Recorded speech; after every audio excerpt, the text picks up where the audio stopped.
Hey everyone, welcome to another exciting adventure. Today, Audio Novel presents Aemon Targaryen by Ghostwriter 0002. And if you're looking for more amazing stories, don't forget to check out my Patreon page. Your support helps turn incredible tales like this one into fully immersive audiobooks.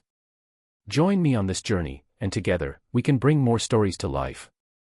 Thank you for being part of the adventure. Let's begin. Chapter 1, Prologue, Aemon Targaryen, son of the Rogue Prince. Aemon Targaryen, son of the Rogue Prince. Prologue. -3rd person POV. Aoya. Damn, couldn't she scream any less loudly, said Prince Daemon, annoyed by his wife's cries. Have a bit of tolerance for her, after all, she is your wife, Daemon, and she's about to give birth to your future heir, said Queen Alysanne, glaring at her grandson while rocking her great-granddaughter. Daemon laughed darkly, and then sarcastically said, "My heir, huh?" Silence settled in the king's apartments because everyone knew the disgust Daemon had for his wife, but he generally did not express it openly out of respect for his father, his brother, and his grandfather, the current king Jaehaerys Targaryen. Everyone knew the truth, Daemon had only slept with his wife once, and that was on their wedding night. The real problem came with the pregnancy. Many in the royal family considered this pregnancy a miracle, given the distance and animosity between the two spouses, but some, including Daemon, received the news with caution. The doubts were not limited to the royal apartments. Little by little, the affair spread throughout the nobility. Daemon's magical seed, that's what everyone called this scandal, some out of pure admiration while others out of sheer irony and pettiness. How could a woman who had only slept with her husband once get pregnant? Did she take a lover once the prince lost interest in her? Was she already pregnant before getting married? Or had she taken a lover before? Regardless of the rumors, all greatly impacted the image of the royal family, and many lost a tongue or a head once these rumors reached the prince's ears. However, although he forbade anyone to slander, the malicious thoughts only accumulated and added even more disgust he already felt towards his wife. "We brought your wife from Runestone 8 moons ago. If she had betrayed you, we would already know," said Viserys, trying to temper his brother's increasingly dark mood. "We shall see," said Daemon in a dry tone. Silence returned, and everyone waited for the cries to subside, and 10 minutes later, after 4 hours of labor, a servant entered holding a baby wrapped in swaddles, and she said with a smile, "Your son, Prince Daemon." Daemon was speechless and did not dare to move forward to look at the appearance of his wife's bastard. A few awkward seconds passed before Queen Alysanne handed Rhaenyra to her mother and stood up to go check the baby in the arms of the servant, who handed her the baby before quickly exiting, leaving the royal family their privacy. Once the good queen held the baby in her arms and observed him, she froze for a few seconds before turning her eyes towards her husband. Without saying anything, she said, "Come see, Jaehaerys." The king frowned but approached nonetheless, and once he looked at his great-grandson, he had the same reaction as his wife. Daemon, impatient, said angrily, "He's a bastard, I knew it, that bitch had a bastard behind my back, I'm going to kill her." "Quiet, Daemon," said his furious grandfather. He took the baby from his wife's arms and then handed him to his grandson, saying, "You have been blessed above all, Daemon. My son's soul has reincarnated in yours." Daemon furrowed his brows in confusion, but it was only once he saw the baby that his grandfather was handing to him that all his doubts evaporated in an instant. In the arms of the aging king, who had just celebrated his 50th year of reign, was a baby with pale skin and golden white hair, but the greatest surprise came once he opened his lilac eyes. Eyes of a color that was, in this generation at least, unique to Aemon Targaryen, previous rider of his own dragon, Carax's, the Blood Wyrm. "What will you name him?" asked his grandmother, her tone filled with emotion, holding back the storm of emotion raging inside her. "Aemon, his name will now be Aemon Targaryen. May he honor his great-uncle," said Daemon in a noticeably relieved tone. Chapter 2, Chapter 1. Chapter 1. -6 moons later. My name is Andrew Achaemenadophyte. In my previous life, I had the fortune of being born into a wealthy family in my country, Burundi, but gradually, political instability led to several armed revolts, dragging my family into it despite our complete political neutrality. What can I say about my life if not that I didn't really live? I died at the age of 17 without even finishing my studies. For some reason, an entity that I can only call a god or a ROB gave me a second chance to live in a world I was absolutely a fan of. ASOIAF. How did I realize this while I was just an infant? Damn, because my father is Daemon Targaryen, the rogue prince. What a fucking poisoned gift. Anyway, that's what I thought when I first heard the names Daemon, Viserys, Jaehaerys, Rhaenyra, Alysanne, and all the other actors and precursors of the greatest conflict in the history of House Targaryen. But once my cheat appeared, everything changed for me, and it all started with the birth of Uryx, my dragon. Flashback. -2 moons after my birth. While I was suckling at my mother's breast, I saw a message appear in front of me. Detection of a familiar. I immediately stopped suckling and then I flailed about in all directions. My baby brain, unable to handle all the joy I was feeling, made me do really embarrassing things. I immediately understood that the familiar mentioned in the message must undoubtedly be my dragon egg that had not yet hatched. I stretched my hands towards the black egg laid by Dreamfire. Daemon is unstoppable when it comes to boasting about the power and greatness of the illustrious House Targaryen. My mother stopped the conversation she was having with my great-grandmother to ask me, "Do you want your egg?" I smiled. It was a kind of special communication between us. She asked me by pointing at what I wanted and I smiled if it was yes and I cried if it was no. I made sure not to do it with other people than her and my great-grandmother, who adored me above all. According to her, I was the reincarnation of her son and she treated me as such. I didn't want to become a demon in the eyes of the common people even before being able to defend myself. That being said, I had a lot of trouble understanding what they were saying because I did not speak Valyrian, and Westerosi was a kind of bastardized and incomprehensible English that I gradually deciphered by listening to the conversations of my mother's and great-grandmother's nurses. So, my mother leaned over to grab my dragon egg and then placed it on my lap. I laughed and clapped, which made them both laugh. A familiar is trying to establish a connection with you, do you accept? My first reflex was to say yes, but eventually, I waited because I didn't really know what was best, having my own dragon or taming a wild or riderless dragon on Dragonstone. The advantage of birthing a dragon was that it would be bound to me and me alone forever, while the advantage of taming a wild or riderless dragon was having a weapon of mass destruction already operational and ready for combat. The disadvantage of all this would be that I might not get my own dragon in the end because it wasn't me but the dragon that would make the choice. I wasn't arrogant enough to be sure that despite appearances, I am the protagonist and that I could have the cliché story of the OP reincarnated riding cannibal and becoming king by effortlessly destroying all other dragons with this monster. I had to take it step by step, and for now, the conflict that directly concerned me wouldn't happen for another 30 years, which left quite a bit of time for my dragon to grow up safely if I played my cards right. Yes was finally my answer after a few moments of reflection, and then the shell broke as if by magic. I looked up, shocked, at my mother and great-grandmother, who both had tears in their eyes, and then I screamed with joy, what my newborn brain makes me do, because several successive messages appeared before an attribute window materialized. Congratulations on bonding a dragon-type familiar. Congratulations on completing the first feat, bond a familiar.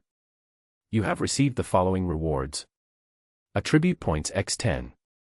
Passive skill Unburnt LVL1, your resistance to ordinary fire is 5%, and your dragon lineage is purified by 1%. Name, Aemon Targaryen. Age, 2 moons.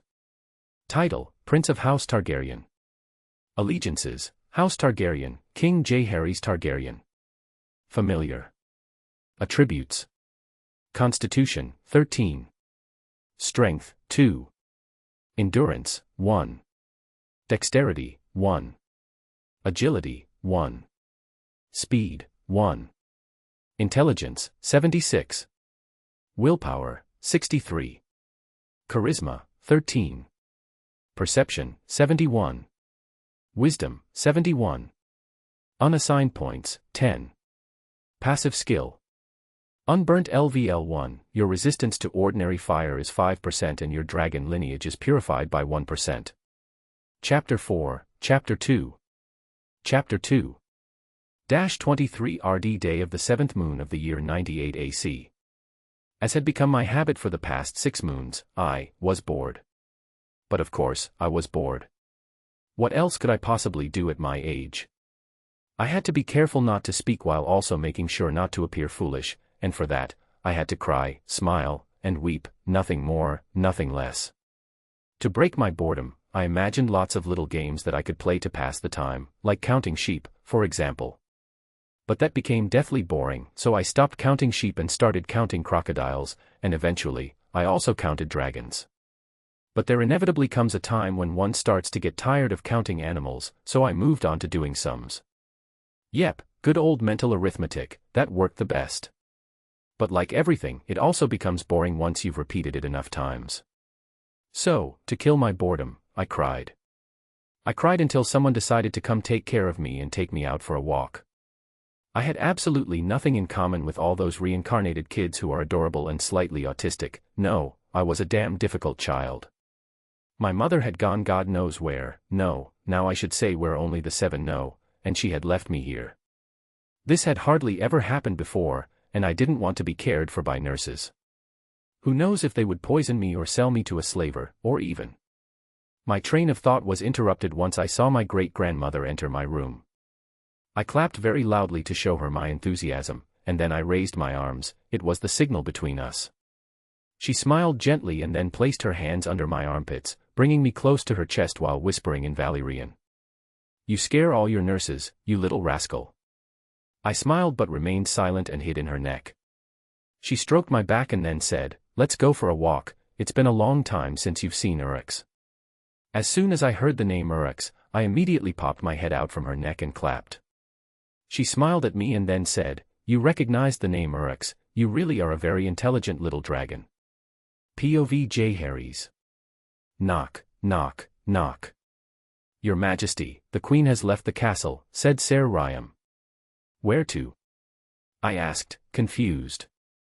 "The dragon pit, Your Grace," he said. "Was she accompanied?"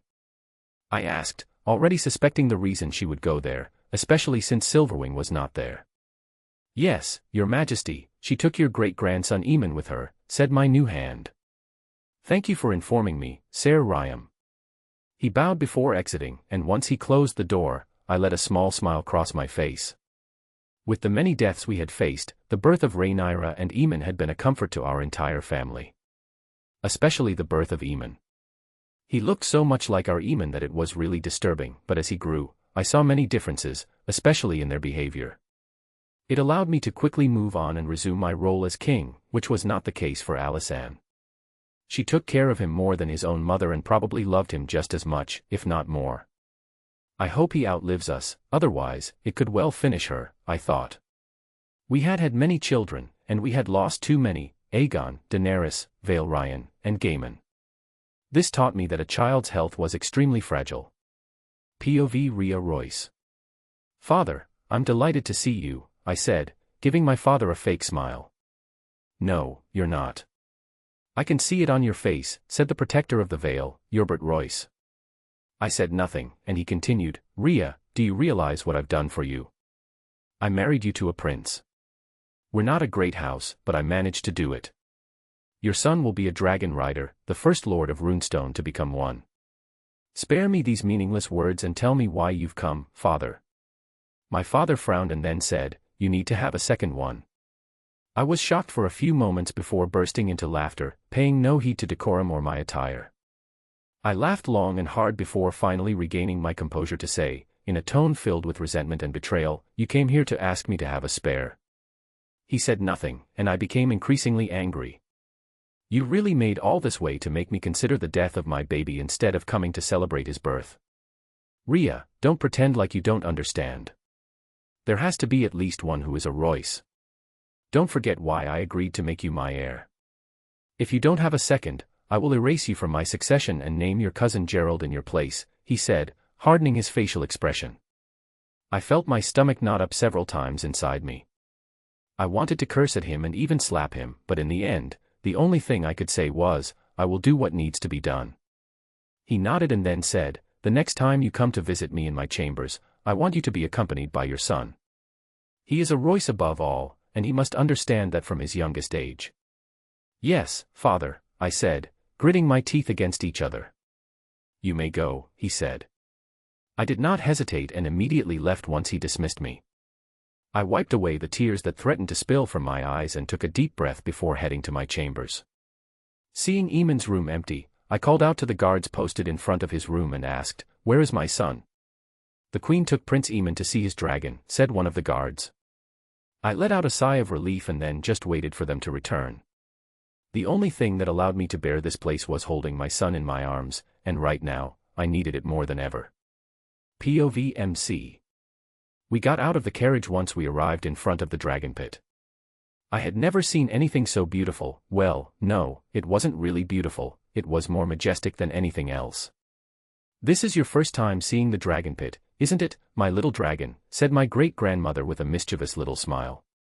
I smiled, and then she said, "Let's go, your dragon is waiting for you.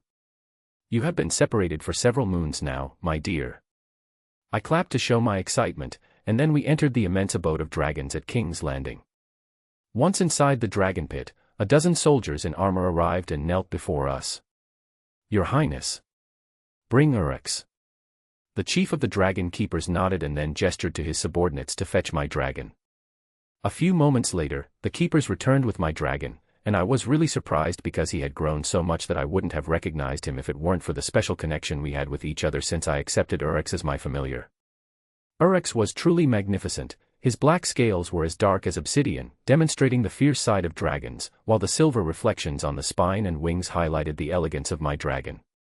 Chapter 5, Chapter 3. Chapter 3. POV Rhea Royce.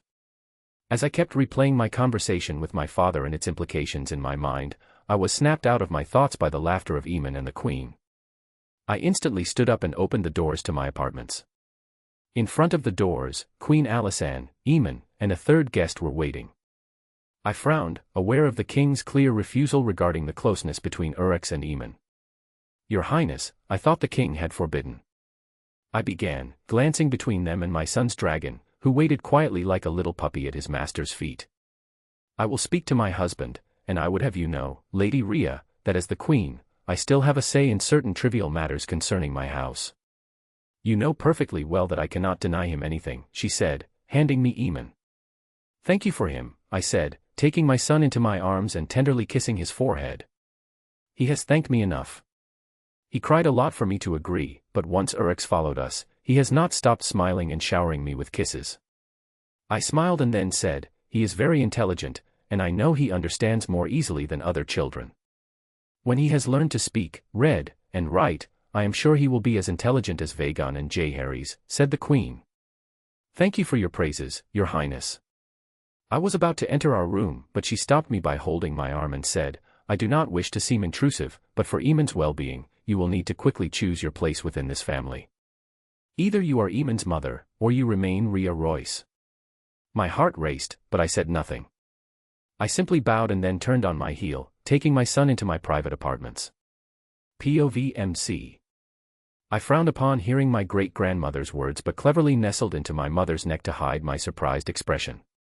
Although great-grandmother Alysanne's expression remained ever smiling, I could sense the implication of her words. She was threatening to keep me away from her forever if she continued to behave like a Royce and did not fully embrace her role within the royal family. I loved my great-grandmother a lot, but I loved my new mother even more. It was something deep within me that helped me fully reincarnate into this world. POV Rhea Royce. "I will never abandon you, my son," I said, placing him on my bed.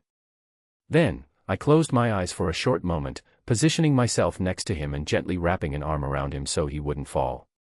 Fatigue quickly overtook me. "I love you," I heard softly. I opened my eyes in surprise at the voice I had just heard and, seeing no one, realized it was perhaps either my son or my mind playing tricks on me. -6 moons later. 14th day of the first moon of the year 99 AC. "Come on, my big boy," said my mother, standing a few meters away with her arms wide open, trying to encourage me to walk for the first time. What she didn't know was that I had already been able to stand up by the end of my 7th moon. I had been practicing crawling since my birth while hiding my true capabilities from everyone. My father watched this from the side and smirked almost mockingly at my mother's antics. Emptying his cup, he said, "This is ridiculous, he won't learn anything this way." His remark was just a casual comment, but today was my name day, or as it would be called in my old world, my birthday. I was just 1 year old, and for this occasion, the family gathered, and my always absent father was also present. Since my birth, I had seen him on very rare occasions, and it was for the best because he lacked paternal instinct.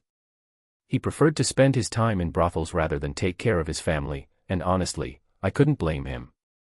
I wouldn't have any regrets exploiting him in the future. The reason I didn't want to draw attention was that I didn't want to inadvertently drag my mother into a series of disputes with the future queen. At nearly 2 years old, Rhaenyra was just an ordinary baby, unable to walk or talk properly. She wasn't delayed or anything, she was just a normal baby.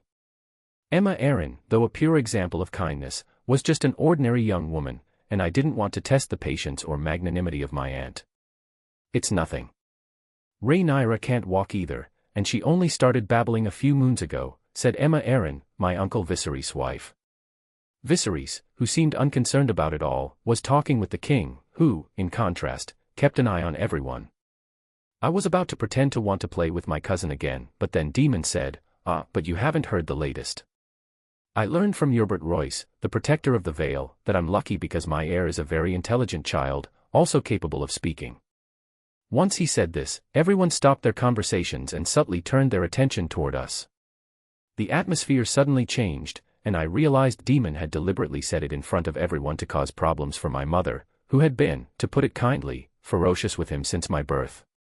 From what I understood, Daemon initially believed I wasn't his son, and his failure to apologize created a chasm between them, wider than the one already present due to their mutual indifference. It had never come to anything physical, but the arguments between them were quite frequent. I stopped them with my cries, but as I grew, it became less effective, especially on Daemon. What's that supposed to mean, Daemon? Said Rhea, standing up, ready to fight. Nothing. I'm just wondering why the protector of the Vale knows about the feats probably imagined by your vicious mind that even I am unaware of. I quickly understood he was trying to portray her as an opportunist and sour her relations with the royal family members who had always protected her, isolating her from the rest of the royal family to advance his pawns and eventually repudiate her. I frowned and sighed lightly. Whether I want to or not, I must also start to fight, otherwise, I will end up being considered a bastard once Viserys becomes king. POV Rhea Royce. Hearing Daemon's slanders, I immediately became enraged because I had never talked to my father about the "I love you" incident. The only people aware were my ladies-in-waiting and the queen, given our close connection with Aemon. That bastard, who without exception started and ended his days in a brothel, had the audacity to lecture me and call me a vicious woman in front of the entire royal family on the name day of my son. I retorted angrily, "You dare call me a liar and a vicious woman when?" "Go on, finish your thought," he prodded, but his words had already lost their importance to the spectacle unfolding before my eyes. "Shut up," I said, mesmerized by my son's determination to stand up straight on his own and annoyed by the voice of this man sounding like the noise of a fly invading my space. "Go on, show them," I thought as he raised his rear high while stretching his hands and legs as far as they could go. He resembled a little bear trying to take its first steps. He remained in that position for a few seconds before squatting down.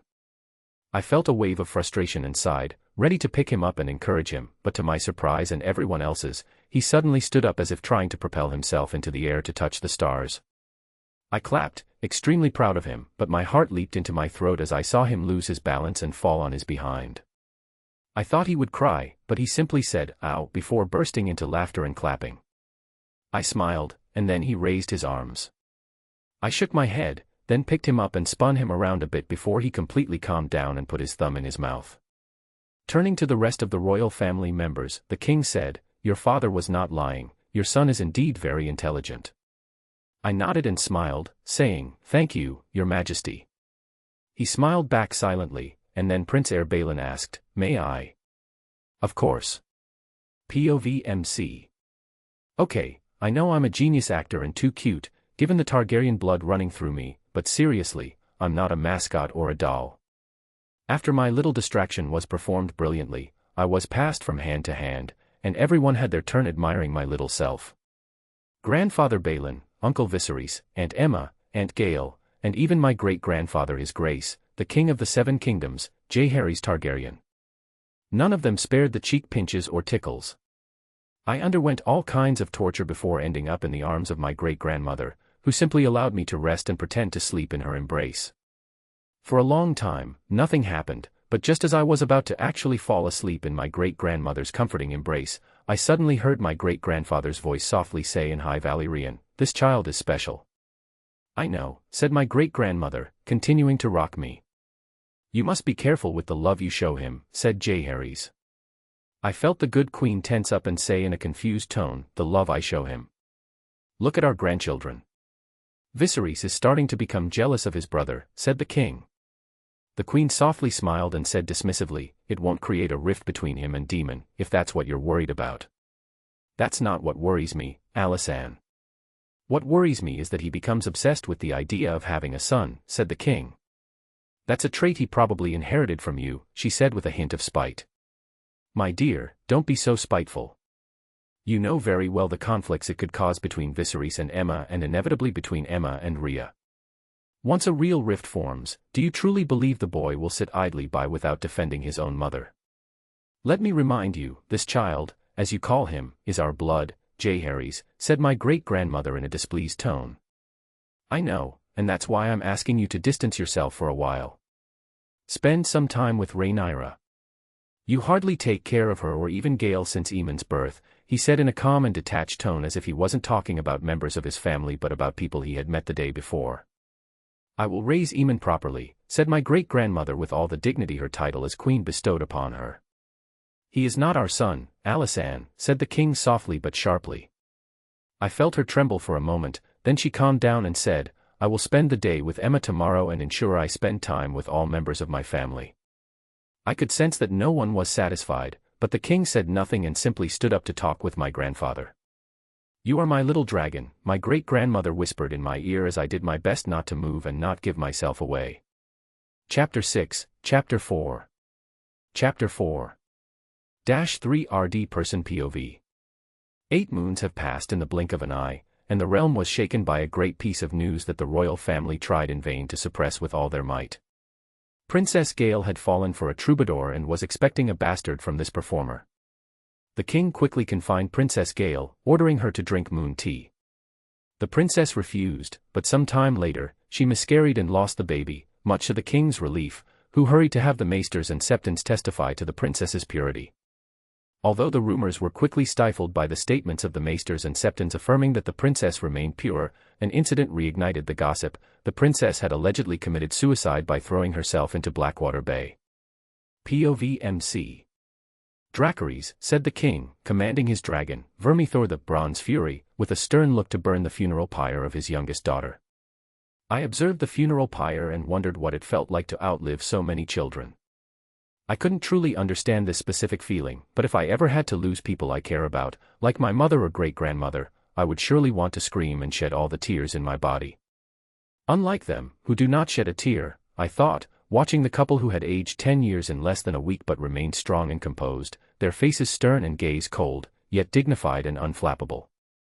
I wanted to go to her, but I felt my mother squeeze my hand and shake her head no. I had seen my great-grandmother when she discovered Aunt Gale's body. She had completely broken down in tears and hadn't visited me since. I just wanted to hug my great-grandmother and give her all the strength I could through that embrace. I know in the original, she died of grief, and I don't want that to happen again. But what can I do? I thought, annoyed and frustrated by my powerlessness. -2 weeks later. POV MC. It only took me 2 weeks to devise a plan of action to not let my great-grandmother waste away, and it was going to start today. Thanks to our daily walks, I knew the corridors of the Red Keep by heart and knew that the king and queen's apartments were only about a dozen meters from ours. I waited for my mother to leave me with the nurse, which was very rare, and then pretended to fall asleep. The nurse sat down on a chair near the fire and started her usual sewing work. Name, Aemon Targaryen. Age, 1 year. Title, Prince of House Targaryen. Allegiances, House Targaryen, King Jaehaerys Targaryen. Familiar, Uryx. Attributes. Constitution, 40. Strength, 3-5. Endurance, 6. Dexterity, 7. Agility, 6-3. Speed, 5-10. Intelligence, 76. Willpower, 63. Charisma, 13. Perception, 71. Wisdom, 71. Unassigned points, 0. Passive skill. Unburnt LVL1, your resistance to ordinary fire is 5% and your dragon lineage is purified by 2%. I smiled once I had allocated all my attribute points and then very stealthily climbed the bars of my crib and BAM. I crashed to the ground. I turned my gaze to the nurse, who had now turned her gaze towards me. We stayed like that, staring at each other for a few moments, and then I stood up at the speed of light and ran towards the door. I jumped and grabbed the handle, using my weight to open the door. By some miracle, it worked. I mentally requested, yes, it was an advantage I received from my familiar bond. In addition to sharing a bond with Uryx like the other Targaryens, I could also mentally give him an order. So, I mentally asked Uryx to scare the nurse, and then I ran, sprinting as fast as I could as a newborn down the corridor towards my great-grandmother's apartments. -3 person POV. Look at him trying to lose us with those little legs, said the Knight of House Targaryen tasked with guarding Prince Aemon's and his mother's apartments. Be careful, you're talking about the prince. He's trying to lose us with those royal little legs, said the other knight, just as amused by the little prince's efforts while they set out to catch the toddling prince trying to keep his balance like a little duck. POV MC. Alright, little prince, it's over. You need to rest, said a voice I recognized as Ser Willems, one of our guards. I felt myself lifted off the ground by the powerful arms of the nearly 2-meter-tall knight who watched over us, and I unleashed my ultimate attack. I cried, actually, no, it would be more accurate to say I screamed with all my might so that I could be heard even at the other end of the castle. I thrashed around, screaming until Jonquil Dark, the queen's sworn shield, faithfully guarding her room, stepped forward and asked, "What's happening?" "My apologies, the prince is tired and inconsolable," said the nurse, who had caught up and managed to bypass Uryx, now growling menacingly at Ser Willems' feet. I didn't stop wriggling and crying for him to let me walk on my own, but he didn't seem to notice, or maybe he just didn't care. I looked at Jonquil with pleading eyes, extending my hands towards her. After a few moments, she said, "Wait." I immediately calmed down, and she extended her arms to take me. I grabbed her neck as tightly as I could, and then she said, "Let's go while he's calm." As soon as she said that, I immediately started screaming again, extending my arms towards my great-grandmother's room. She finally understood and said, "You want to see your great-grandmother?" If I weren't supposed to be a kid who had used up all his tears and couldn't speak, I would have cried out in joy, shouting, "Finally, damn it," but I just nodded furiously, and she turned around until we were in front of the queen's apartments. "You must be quiet and not disturb the queen," she said, furrowing her brows in an authoritative tone as a kind of warning. I eagerly nodded again, which seemed to amuse her, and then she knocked, saying, "Your Highness, Aemon is here, he is inconsolable." "Let him in," said a weak voice. Entering, what I saw chilled me to the bone. My radiant, full-of-life great-grandmother had lost weight and looked weak at the bottom of her bed, her gaze lost. I felt my eyes sting, and once Jonquil Dark left me on the bed, I quickly crawled towards my unrecognizable great-grandmother and burrowed into her neck to softly sob. She wrapped her arms around me, not so large but gigantic to me, and gently caressed my back in circles. "What's wrong, my little dragon?" she said softly. I continued to cry, not knowing how to express my complaints. Since I had been reborn into this world, I had been constantly afraid of dying to the point of preventing me from living, and even if I was right, I shouldn't ignore the fact that Aemon Targaryen won't see me wield a wooden sword. So I thought, to hell with it, what could happen?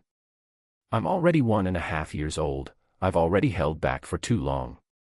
I don't want you to die," I said, releasing the weight that had been suffocating my breath since Aunt Gale's funeral and all the apprehension I had at the thought of losing my second family as soon as it happened. Chapter 7, Chapter 5. Chapter 5. POV Aemon Targaryen. It had been more than 1.5 years since Aemon was born, and for the first time, it wasn't his laughter or even his babbling that melted me, but his voice, his real voice, and also the words he spoke. I knew about his extraordinary intelligence from a young age because, although he didn't do it with everyone, he clearly expressed what he wanted through sounds, gestures, and cries, not like any baby demanding its toy, but like a real, purposeful thought.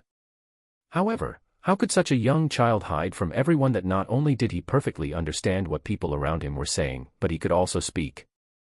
Watching his tears continue to flow down my neck, I forcefully stopped all my stray thoughts, sat up with the help of my pillows, and placed Aemon on my chest, rocking him. But, as Jonquil had told me, Aemon was inconsolable and continued to sob against me without stopping. I felt my heart break feeling his sadness, and I said, "I'm not going to die." He didn't look up at me, though I felt my words had the desired effect because his sobs stopped, and now he was sniffling. I placed a hand behind his head, and then he looked up and said, "You promise?" I could see the doubt filling his eyes. "I promise," I said. He looked up and then struggled to wipe his tears. I smiled and took a silk handkerchief to wipe his eyes myself, as well as his runny nose, and then we remained silent until I realized he had fallen asleep. I smiled, stroking his beautiful gold-silver curls, and then said, "Inform Lady Rhea that I will sleep with Aemon tonight." "Very well, Your Highness," she said. "Jonquil," I called before she crossed the door. "Yes, Your Majesty." I turned to her with tears in my eyes and then said with a small smile while continuing to stroke Aemon's beautiful curls, "Ask that my dinner be brought to me." "Very well, Your Highness," she said, her eyes glistening with tears. "I can't die yet, I need to live a little longer for him," I thought, looking at Aemon's peaceful sleeping form. -1.5 years later. During the past 18 moons, I learned to live lightly with my great-grandmother, forgetting all that was to happen in the future. We spent all our time together and were practically inseparable. It even came to the point that my mother and I were invited to her apartments to share breakfast with her and the king. Usually, we were only invited to family meals a few times a week but never in the morning to break our fast together. I learned to read and write with her during this time, and she even taught me High Valyrian. She was amazed by my quick learning and my maturity, which was far beyond my age. But I eventually understood that the reason she didn't talk about it and treated it all as normal was that she considered me the reincarnation of her son Aemon. We never talked about it, but I felt it in the way she was with me. She was more a mother than a great-grandmother to me. One only had to look at the chasm between the treatment that Rhaenyra and I received to realize her maternal feelings toward me. This created some tension between my father and Viserys, as the latter, although not expressing it, was jealous of the attention the queen gave to my father Daemon's family, even though he was the heir. It was never stated in words, but the relations of our entire family were tense, and everyone knew why. My grandfather noticed quite quickly, so he made sure to bridge the gap in treatment by completely ignoring me and spending all his time either with the kingdom's politics or with my uncle Viserys' family, never mentioning my name or even trying to form a relationship with me. I wasn't hurt by this, and it was without any emotion that I stood in front of his funeral pyre burning with the fire of Vermithor. Once again a member of the House of the Dragon has left us too soon. I didn't listen to the rest of the High Septon's meaningless drivel. Instead, I focused on my great-grandmother, who was stoic. It wasn't the first time I had attended the funeral of one of her children, but Baelin's death didn't affect her. From the beginning to the end, from the diagnosis of his illness to his death, nothing made her express her grief. She maintained a good appearance, but for me, who saw her every day, I saw that she wasn't doing well at all, and Daemon Targaryen's death could very well be the blow that would finish her. -2 weeks later. Red Keep Gardens. "Grandma," I said. She replied, coming out of her thoughts. "Are you okay?" I asked. She smiled and stroked my hair before saying, "I'm perfectly fine as long as you stay by my side." I smiled, and just as I was about to say something, the Lord Commander of the King's Guard arrived, and she said, "The King requests your presence at the small council." "Very well, Jonquil. I leave Aemon in your care, I won't be long." Jonquil nodded respectfully, and then she extended her hand for me to follow her. I accepted reluctantly, but I knew all too well what it was about, the damned succession. Chapter 6. -3rd Person POV. The doors of the small council chamber opened, and the Queen, accompanied by the commander of the royal guard, Ser Ryam Redwine, entered with an indifferent air. She surveyed all the members seated at the council table and said, "Do you have something to announce, dear husband?" "The council has decided to convene a great council at Harrenhal to decide on the succession," the king said, his expression unreadable. "The crown's heir is Rhaenys by birthright. We no longer have a son who can claim the crown, so primogeniture prevails," the queen said, clearly disagreeing with the king and the small council's decision. "I do not agree, and that is why I have decided to leave the choice to the lords of the realm," the king stated.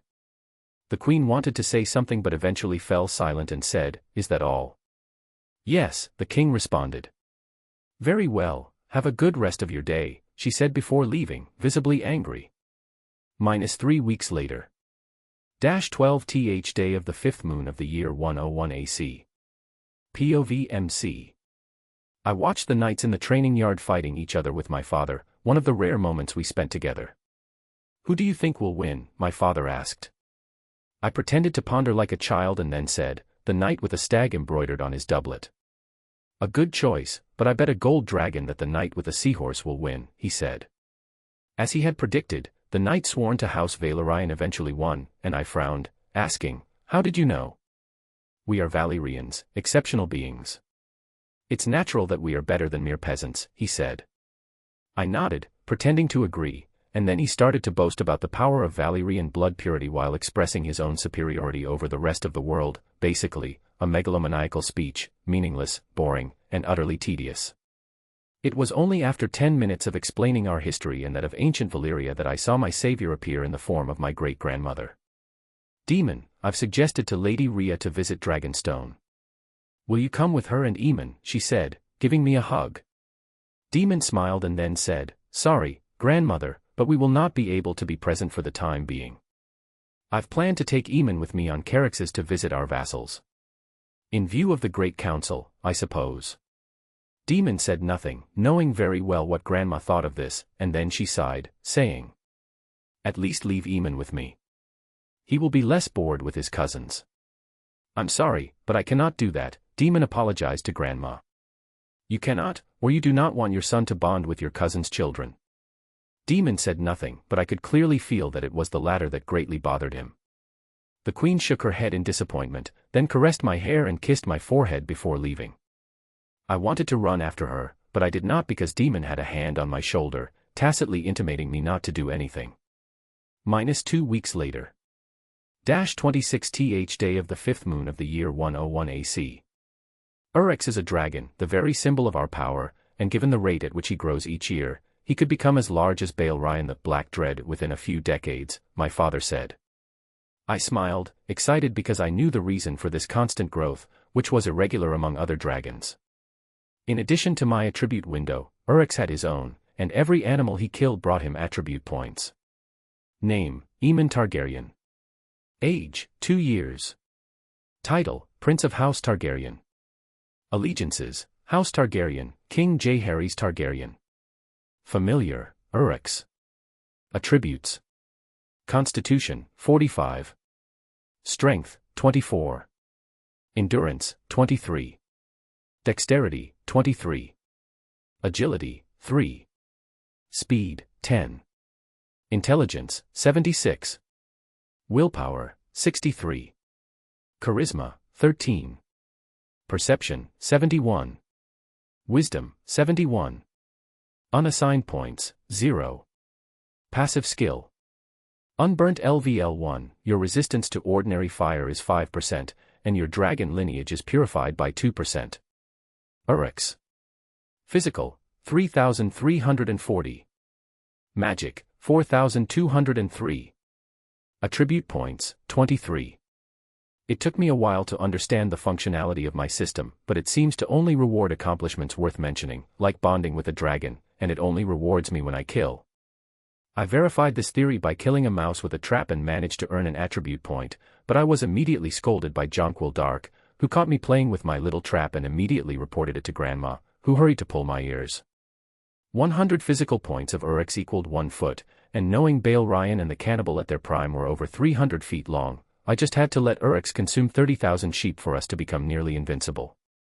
With his current diet and considering his future appetite, it would only take between 20 and 40 years to reach a similar or even better size.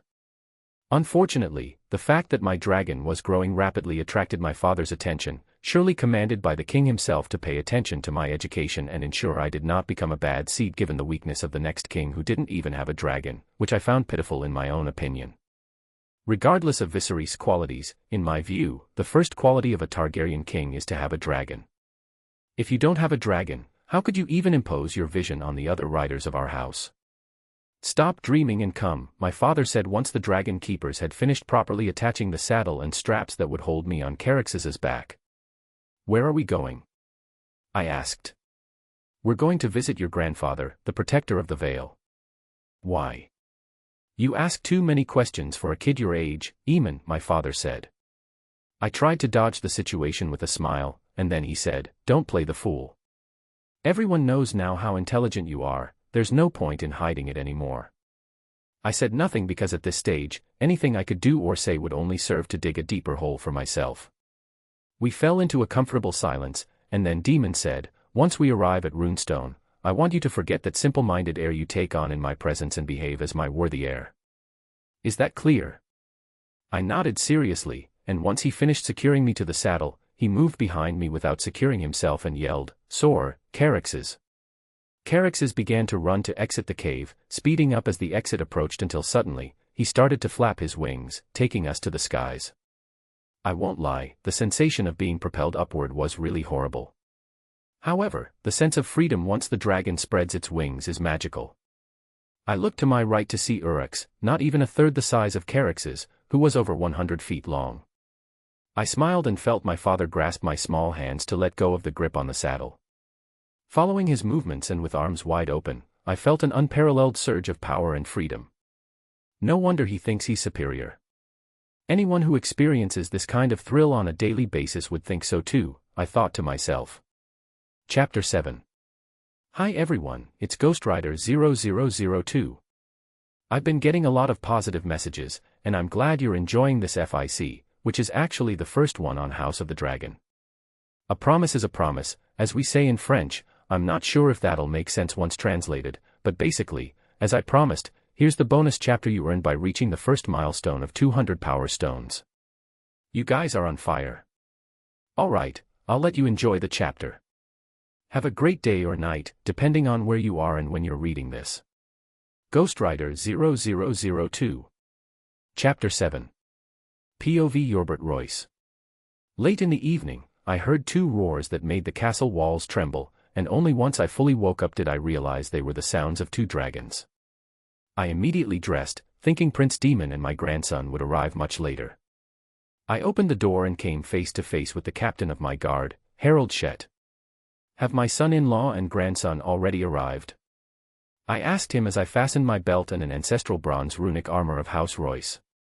The captain of my guard nodded and said, they are in the outer courtyard, coming down from Prince Daemon's dragon. I want you to wake the cooks and maids so that their rooms, food, and a hot bath are ready for them.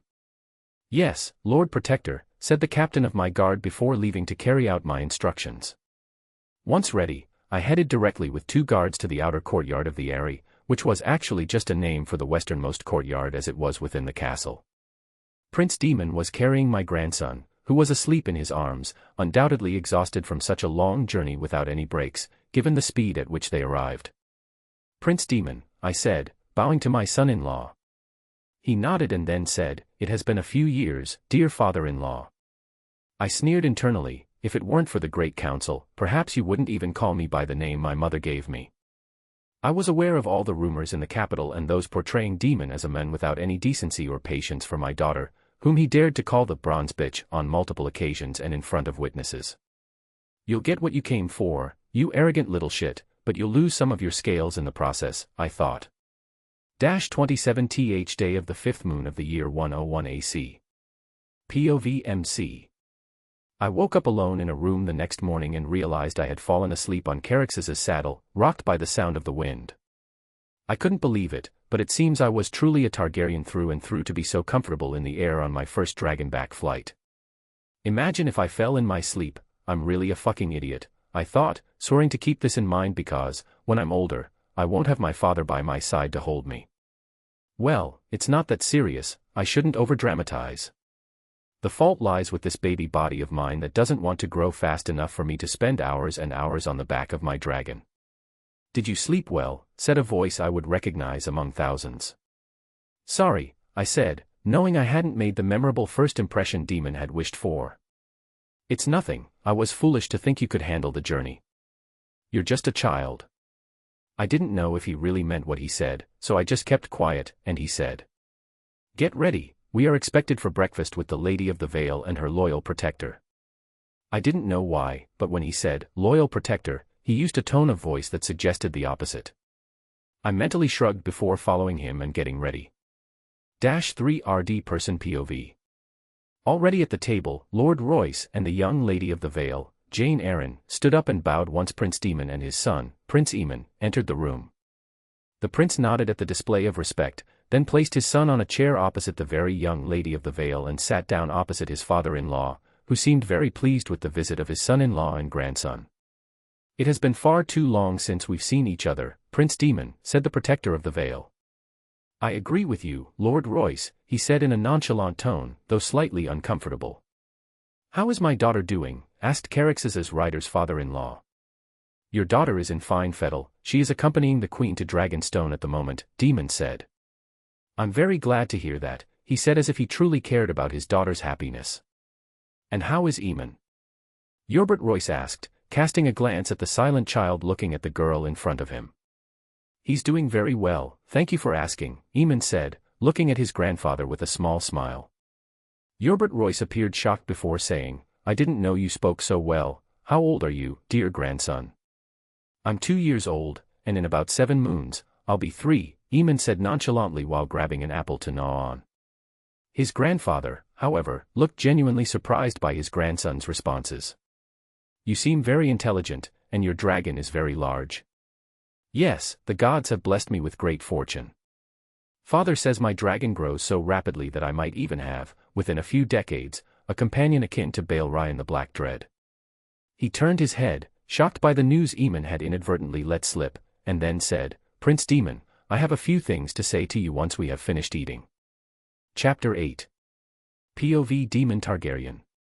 Once we finished lunch, servants came to take Aemon and the young lady of the Vale to play, and I was left alone with the protector of the Vale, who said, "I know perfectly well why you are here, so let's not waste time on the question. My conditions are simple. I want Aemon to be betrothed to Jane Eyre, and their second child to become the Lord of Runestone."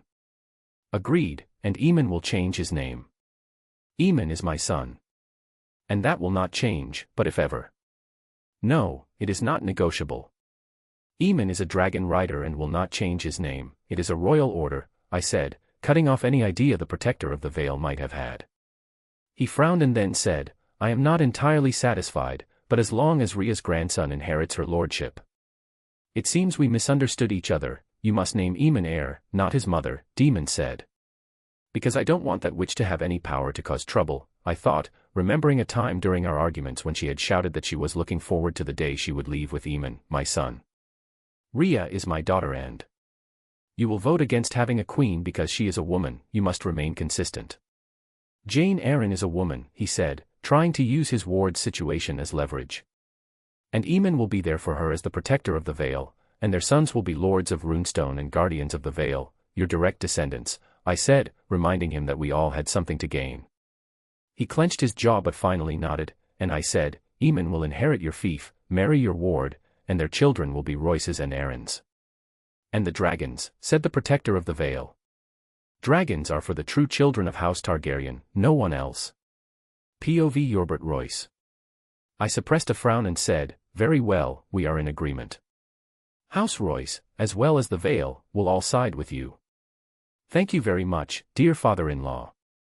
The council will be held in 2 moons at Harrenhal, but I would also like to know what you will do if the problem becomes more concrete." "What are you trying to say?" I asked, not understanding what he was talking about. If my cousin were to win, or if she were to lose and react badly to her defeat, she would surely have the support of the Starks and Baratheons, who are nations that have produced great warriors and a strong people. She might want to back her claim with force, and given my grandparents' age, I doubt they would decide to take part in this war. Which would leave only one dragon capable of taking part in the battle in each camp, I said, understanding that he was asking for my support in this possible campaign. I smiled and said, "I doubt that will happen, the king is still strong. But if it ever does, we will discuss it in due time." Prince Daemon, surprisingly, did not seek a definitive answer and was satisfied with the one I gave him. -2 moons later. For 2 entire moons, we visited practically all of the Vale. I had personally met all the lords and heirs, as well as the young lady of the Vale. My father had insisted that I personally meet all my future vassals, as he called them. I don't know if he was really doing all this for me, but in any case, I was happy because thanks to him, I would gain a good reputation as the future Lord of Runestone and have the resources of the second most powerful house in the Vale. What bothered me, however, was how the news would affect my mother, as I understood from Daemon's tone that bypassing my mother in the line of succession was a punishment for not being a docile and submissive wife. I wouldn't go so far as to say I hated Daemon because, as a father, he was a good father. He was present at times, gave me gifts, and did not mistreat me, so I had nothing to reproach him for on that side. However, he was a miserable husband who felt humiliated by being forced to marry a second-rate woman when he could have married his Aunt Gail or a woman from a great house. All this so-called humiliation was taken out on my mother, and of course, with her strong character, she did not let herself be pushed around and showed her claws, which annoyed Daemon. Both are terribly stubborn and each wants to see the other's ego bend to their own, especially Daemon. I didn't want my relationship with my mother in this world to fracture because of this, but I couldn't do anything because I was barely 2 years old. Thus, after terrifying all the lords and their heirs with our dragons and fascinating all their ladies and young girls, we finally took flight to join the small army of mercenaries that Daemon had gathered near Harrenhal. POV 3RD. He must return to Dragonstone immediately, or he risks never seeing the queen again. I will not leave my son with those dogs. This is not about your little quarrel with the Valyrians. Your grandmother is at death's door, and all she wants is to see her. She will not die, said Daemon without taking it. And how could you know? You haven't seen her in almost 2 moons. Her condition has deteriorated, said Rhea. In 3 days, the Great Council will take place. She can wait 3 days, said Daemon. If she dies, your son will not forgive you, said Rhea furiously. He won't even remember it, he is still too young. The Valyrians will bring Laenor Valyrian and his dragon Seasmoke to prove they have a young dragon rider. We must have a countermeasure. Uryx is that countermeasure, said Daemon nonchalantly. -3 days later. POV MC. Dear cousin, I hope that whatever the outcome, we will remain on good terms, said Rhaenys. Viserys nodded and said with a kind smile, we remain, above all, a family. Although both seemed friendly, just seeing the way Daemon and Corlys looked at each other was enough to understand how close a war between the 2 branches of House Targaryen was. I observed everyone, and even though I already knew the result of this vote, I was a bit scared that my birth would cause a butterfly effect that could change the future of the succession. My great-grandmother, who was supposed to die a year ago, was still alive, so who knows what could happen now that I had been involved in this succession war by my father. Deep down, I was even a little afraid that the Dance of the Dragons would start now instead of 30 years later. King Jaehaerys Targaryen sat on the throne set up in his honor in the Hall of the 100 Hearths, calmly waiting for the vote to end. Hundreds of lords from the realm had gathered here with their families to vote for the king or queen they wanted to see on the throne, which I found absurd because the monarchy is not a democracy, and giving the power to elect a monarch was desacralizing the monarchy. Once the last vote was counted, the tallying took place, and I quickly felt relieved because almost everyone voted for my uncle Viserys. A dragon war was avoided, and that was all that mattered, or so I thought. -3 days later. Today we are gathered to bid farewell to Queen Alicent Targaryen, the good queen, a woman, a mother, a grandmother, and more recently a great-grandmother, whose only priority has always been the unity of House Targaryen. While the king spoke and recited her eulogy, I couldn't comprehend it, I couldn't believe she was gone. You hypocritical bastard, I thought, watching him deliver his prepared speech. I couldn't calm the burning rage I felt towards this coward. On the one hand, I understood why, as head of House Targaryen, Rhaenys should not be named heir to the Iron Throne. But he was the king, and the humiliation and fracture he caused with this great council out of simple cowardice were unnecessary and had ultimately broken his wife, who had clung to life since the death of almost all her children. I felt a hand on my shoulder, turned around, and saw my father looking at me with an unreadable expression. I wanted to shake his hand off my shoulder but held back because I couldn't ruin everything I had built simply for a childish reaction. I bit my tongue and turned my head without saying anything. I didn't know if he cared, but he must have seen that I resented him and was angry. It would take someone completely blind not to see the hatred written on my face, but no one said anything because, although my reaction was strange, I was still just a 2-year-old child.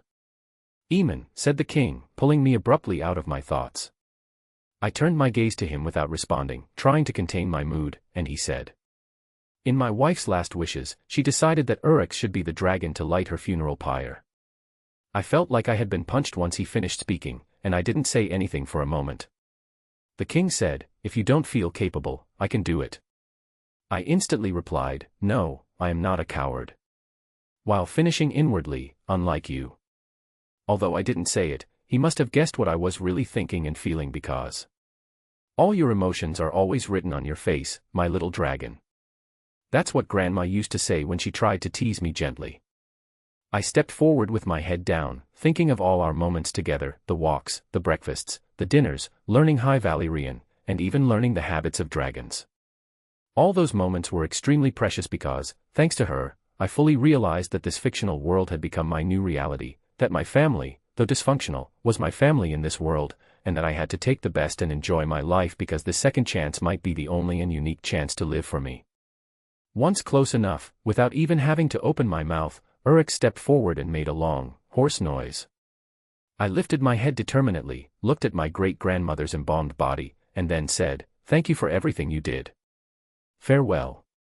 I turned my head to Uruk's and, in a strong voice without any tremor, said, "Dracarys Uruks." Chapter 9. -10 years later. After the death of my great-grandmother, I refocused on my goal, which was to survive the bloodiest war this continent would face during the century. I stopped being foolish and fully revealed how intelligent I was, which increased my value in my father's eyes but did not please my uncle Viserys at all because, the child blessed by the seven, overshadowed, the delight of the kingdom, too much. My uncle's jealousy caused some minor tensions, but given his kindness, he never took it out on me directly. The relationships that my mother and I had with the rest of the family members quickly froze, but I did not let myself be restrained because I managed to avoid confining Uruks, which meant he watched over me at all times. Since I can call on him with a thought. One thing leading to another, I finally decided with my mother to visit my grandfather Yorbert Royce towards the end of the year 102, and we never left again. Daemon indeed ordered me to return with him, but finally, under my categorical refusal to return to live in the capital, he left alone for the snake pit. He was really very angry because, if I remember correctly, he called me a little bronze bastard. I don't know if it was really supposed to hurt my feelings, but it didn't, and so, during the following 9 years, I learned everything I could and trained to succeed my grandfather Yorbert Royce, and that day finally came in the year 105. During the 10 years following the death of my great-grandmother, nothing different happened in the capital, somewhat confirming my hypothesis that only my interference changed the original ASOIAF timeline. My great-grandfather, King Jaehaerys, died in the year 103 after the conquest of my ancestor Aegon the Conqueror. Then, my father was humiliated at the Maidenpool tournament by a young knight, Ser Criston Cole, the kingmaker himself. The year 104 was quite calm, except that my father was appointed to all sorts of positions on the small council, messing up each time. You can't blame him, the man is simply not good at anything other than wielding a sword. Everyone has their strengths and weaknesses. Unfortunately for my father, he didn't manage to establish himself in his brother's small council, and he even had the audacity to mock his nephew's death, which inflamed his brother's anger, who stripped him of all his titles and prerogatives as the prince heir of House Targaryen. My uncle, the king, of course, made his daughter his heir while marrying the daughter of his hand of the king, a rookie mistake that would cost his daughter the throne. Then, a period of calm ensued until the year 108, when my father Daemon Targaryen decided to make a name for himself by invading the Stepstones in the name of the crown that had unofficially disavowed him because it would be an affront to the only dragon rider who truly supported King Viserys, as well as to me and House Royce, which practically ruled the Vale even after the death of my grandfather, who was regent and protector of the Vale in the year 105.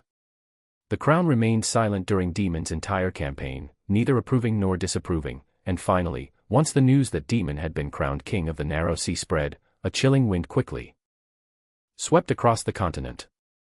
Everyone wondered if my father was going to declare war on his brother to reclaim his place as heir. Ultimately, nothing happened, and Daemon did absolutely nothing against his brother. He simply secluded himself on his island to raise his bastard, whom he also named Balon. I don't know if he did it on purpose or not, but in any case, it didn't go down well with my dear uncle, with whom I frequently corresponded in High Valyrian for years. From the tone of his letters, I sensed that he wanted me to marry Rhaenyra, but I was hesitant because I didn't want to take an active part in the Dance of the Dragons. I simply wanted to reap the fruits of everyone's labor once they had all killed each other. I remember that in my previous life, I had seen a quote on the internet that said, "The best way to win the Game of Thrones is not to play it." So I will try to put that into practice and play as little as possible in the Game of Thrones while continuously strengthening my position to face any enemy. Still thinking about the best way to improve the lives of our serfs, asked my mother, entering my solar with a small cheerful smile. I responded with a soft smile and said, the better their living conditions, the more soldiers and shepherds we will have to watch over our flocks. My mother smiled and then said, some might really think that you don't care about them and that you do this simply out of necessity, but unfortunately for you, I know you by heart and I am your mother. I rolled my eyes and then said, improving their lives is not a sin, they do so much for us that I just want them to really enjoy life and not die of exhaustion like a draft horse. You have a good heart, my son, but take care of this heart, otherwise, one day, malicious people might take advantage of your kindness to hurt it, she said, warning me.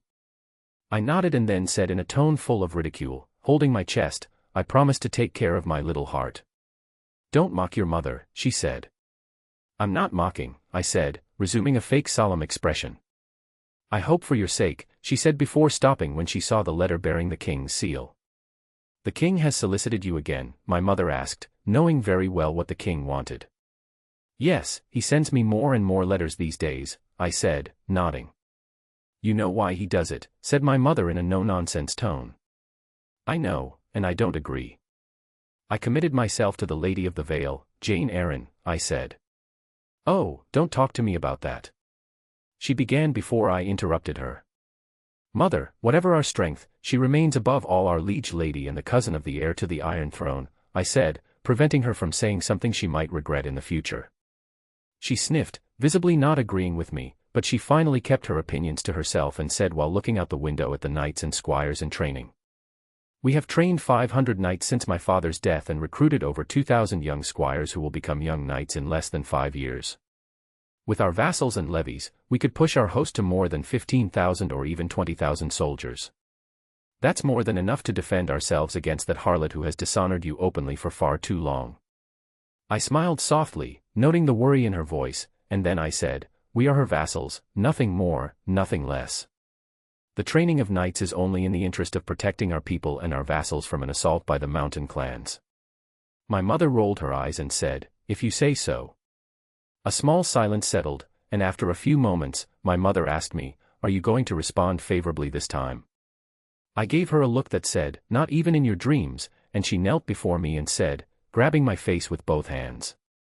May the seven bear witness, I am happy that you are loyal and respect the commitment your father made with your grandfather, but you are not obligated to keep it. You are so handsome and intelligent, not to mention the fact that you are a dragon rider. No one can force you to do what you don't want to do.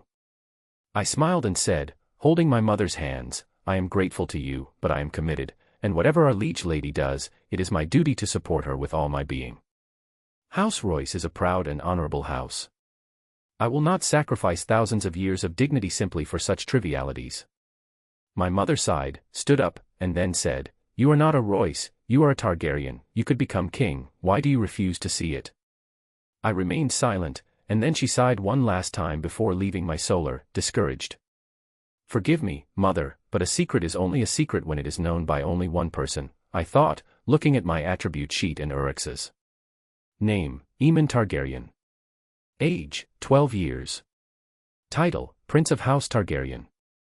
Allegiances, House Arryn, Lady Jane Arryn, House Targaryen, King Viserys Targaryen. Companion, Urix. Attributes. Constitution, 89. Strength, 76. Endurance, 81. Dexterity, 79. Agility, 77. Speed, 78. Intelligence, 130. Willpower, 72. Charisma, 70. Perception, 71. Wisdom, 80. Unassigned points, 0. Passive skill. Unburnt LVL 3, your resistance to ordinary fire is 30%, and your dragon lineage is purified by 12%. Urix. Physical, 13,982. Magic, 10,000. Attribute points, 0. Chapter 10. POV Viserys Targaryen. Since the death of my grandfather, everything has gone awry, whether it's Emma's death, the tensions with the Valyrians, the tensions between me and Rhaenyra, who blamed me for leading her mother down the stranger's path, or even the headaches Daemon caused me with his increasingly excessive antics. The burden of the crown is the heaviest of all. Grandfather had warned me, and he was so right. The members of my family turned their backs on me one after the other, while my friends, my advisors, reveled in the situation, draining my life force day after day like vile leeches. Fortunately, my sweet Alicent was there for me. She is so virtuous that at times I doubt she is real. After Emma's death, she was the only person present for me, caring about my well-being. But unfortunately, as always, a detail had to come and ruin everything. Rhaenyra. My daughter felt betrayed that her lady-in-waiting, her friend, became my companion. As if in her 9 days of name she could even grasp what true love and affection we had for each other, I thought, looking at my wife sleeping peacefully beside me. Even though she has now reached marriageable age, she still does not grasp how important our duty is and how precarious our position is, especially with the few dragons our branch possesses. Daemon may not have had enough judgment or patience, but in any case, he had magical seed. No one could take that away from him. Of the 2 sons he fathered, 2 dragon riders were born. Although one of his sons is a bastard, I thought inwardly. Giving a dragon to his bastard had completely frozen the practically non-existent relations with his true son, who proved to be even more intelligent than we had thought. Since he took over the reins of House Royce, I expected Rhea to govern for her son, which she did, but only in name, as young Aemon quickly proved to be a competent administrator. He turned to 4 sectors of activity: mining, commerce, agriculture, and livestock. Commerce, agriculture, and mining, although bringing good profits, were not as successful as livestock, which, according to my ministers, brought in several tens of thousands of gold dragons just last year. At this rate, once he is an adult, his coffers will be filled to the tune of hundreds of thousands or even millions of gold dragons. This is the kind of foresight Rhaenyra will need if she wants to reign once I am no longer of this world. Many seem to think Aemon was our Uncle Aemon reborn, but I knew better than they did. Aemon was the rebirth of our grandfather, King Jaehaerys. His wisdom and intelligence placed him far ahead of all his peers. Just look at the way he distanced himself from the capital to develop peacefully. A small bitter smile appeared on my lips as I thought about what could have happened if I had ever let Rhaenyra live with her cousin during their childhood. They would have been raised like brother and sister instead of being strangers to each other. Knock, knock, knock. Enter, I said softly so as not to wake my wife, who had not slept much that night. Your Majesty, you asked me to inform you if Runestone ever sent a message, said the Lord Commander of my Kingsguard, Ser Harold Westerling. I motioned for him to come closer and hand me the message he was carrying. Once in hand, I quickly read the message from my nephew. Dear Uncle, thank you for inviting us, my mother and I, to your wedding anniversary. It would be a great honor for us to attend. I am therefore preparing the horses as we speak. We will arrive in the capital within 1 to 2 moons. I look forward to seeing you again. Yours sincerely, Prince Aemon Targaryen, Lord of Runestone. Perfect, with an alliance between Rhaenyra and Aemon, my branch as well as Daemon's will be allied and Rhaenyra's position will be unassailable, I thought. POV Rhaenys Targaryen. Have you heard the news, said my husband, bursting into my room, furious. What news? I asked while continuing to brush my black hair, identical to my mother's. Aemon Targaryen is going to honor the king for his 5th wedding anniversary, said Corlys through clenched teeth, displeased. Why do you hate the boy? I don't hate him, said Corlys, although I knew he held a grudge against him because Viserys had largely won against me thanks to the fact that Daemon's son, who was then the heir to his brother, had a dragon growing faster than any other. He simply represents a variable on which Viserys relies to muzzle us. If Viserys ever manages to seize this opportunity to get his nephew on his side, in a few years, he will have the rider with the largest living dragon as an ally. It's just a legend. Dragons do not grow regularly, it all depends on luck and time, I said, knowing that a dragon could grow very quickly or very slowly and without any explanation. His dragon is over 130 feet, Rhaenys, he said. My movement stopped. I turned my head toward my husband and asked, 130 feet. Corlys nodded, and I said incredulously and suspiciously, how can you know that? Did you send people to spy on him? Oh, what a fool I am, of course you did. I put down my comb, then stood up and said, 130 feet is the current size of Malaise.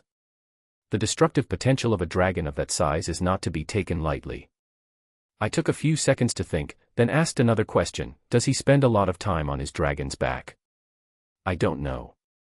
Although I sent spies, they cannot penetrate his private space, only the outskirts of his territory. I don't know why he decided to go to the capital, but it is not impossible that he will ultimately renounce the commitment Daemon made for him, said Corlys. I began to think, then said, if that's all, then we could completely turn the situation to our advantage. How? Asked Corlys. We propose to make Lena Aemon's wife, I said. He won't accept, said Corlys confidently. I know he will, I replied categorically. How do you know? Flashback. Watch over my little Aemon for me, said my grandmother. I promise you, I said, gripping her hand. When he is not confident, he likes to give a false image of himself, but he is a good boy. He is very intelligent, and as long as you treat him sincerely, he will treat you well, she said with a peaceful smile. End of flashback. I trust someone wiser than I will ever be, I said, masking my reflection with a layer of mystery. Corlys frowned, then shrugged before saying, I don't agree. Why? I asked, surprised. I have betrothed Lena to the son of the Sea Lord of Bravos, said Corlys. That incompetent is a waste of time and resources. He has practically finished squandering his late father's fortune, I said, not hiding the contempt and disgust I felt for that young man. I know, but by betrothing her to him, I create a dangerous alliance that the king will be wary of, and that little by little will lead to the fact that he will be forced to marry Laenor to Rhaenyra to eliminate this alliance and its potential nuisance. Aemon has as much, if not more, potential for nuisance than this good-for-nothing about to get into debt to the tune of several million gold dragons. I assure you that the king will be more inclined to marry Laenor and Rhaenyra once he knows that Aemon has allied himself with our house through the sacred bonds of marriage, I said.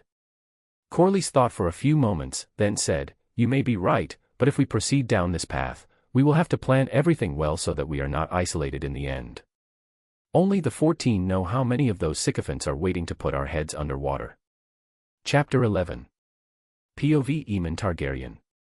Here are this year's accounts, my prince, said Roga Stone, a bastard of House Shed who had not been selected to become a maester but had a high level of education, which was uncommon for a person who was not noble.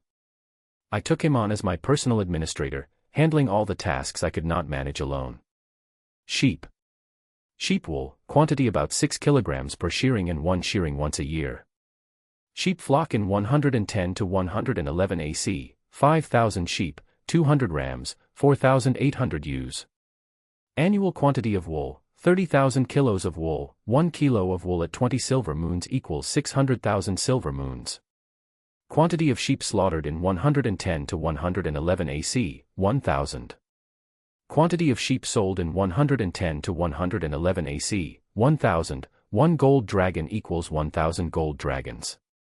Quantity of sheep born in 110 to 111 AC, 7,200. Sheep revenue 110 to 111 AC, 1,000 gold dragons and 600,000 silver moons. Goats. Goat herd in 110 to 111 AC, 2,000, 100 bucks, 1,900 does. Quantity of milk in 110 to 111 AC, 3,800 liters of milk, a large part of which will be converted into more than 500 kilograms of cheese, 2 silver moons per 100 g of cheese. Quantity of goats slaughtered in 110 to 111 AC, 500. Quantity of goats sold in 110 to 111 AC, 500, 1 gold dragon per dairy goat. Quantity of goats born in 110 to 111 AC, 3,000. Goat revenue, 500 gold dragons, 10,000 silver moons. Cows.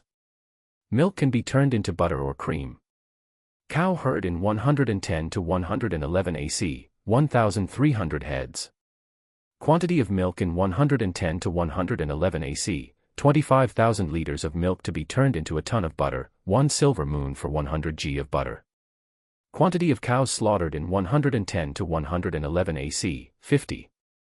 Quantity of cows sold in 110 to 111 AC, 200, 2 gold dragons. Quantity of cows born in 110 to 111 AC, 500 calves. Revenue, 10,000 silver moons, 400 gold dragons. Oxen. Ox herd in 110 to 111 AC, 1,000 heads. Quantity of oxen slaughtered in 110 to 111 AC, 150. Quantity of oxen sold in 110 to 111 AC, 200, 2 gold dragons on average. Quantity of cows born in 110 to 111 AC, 500 calves. Revenue, 400 gold dragons. Pigs.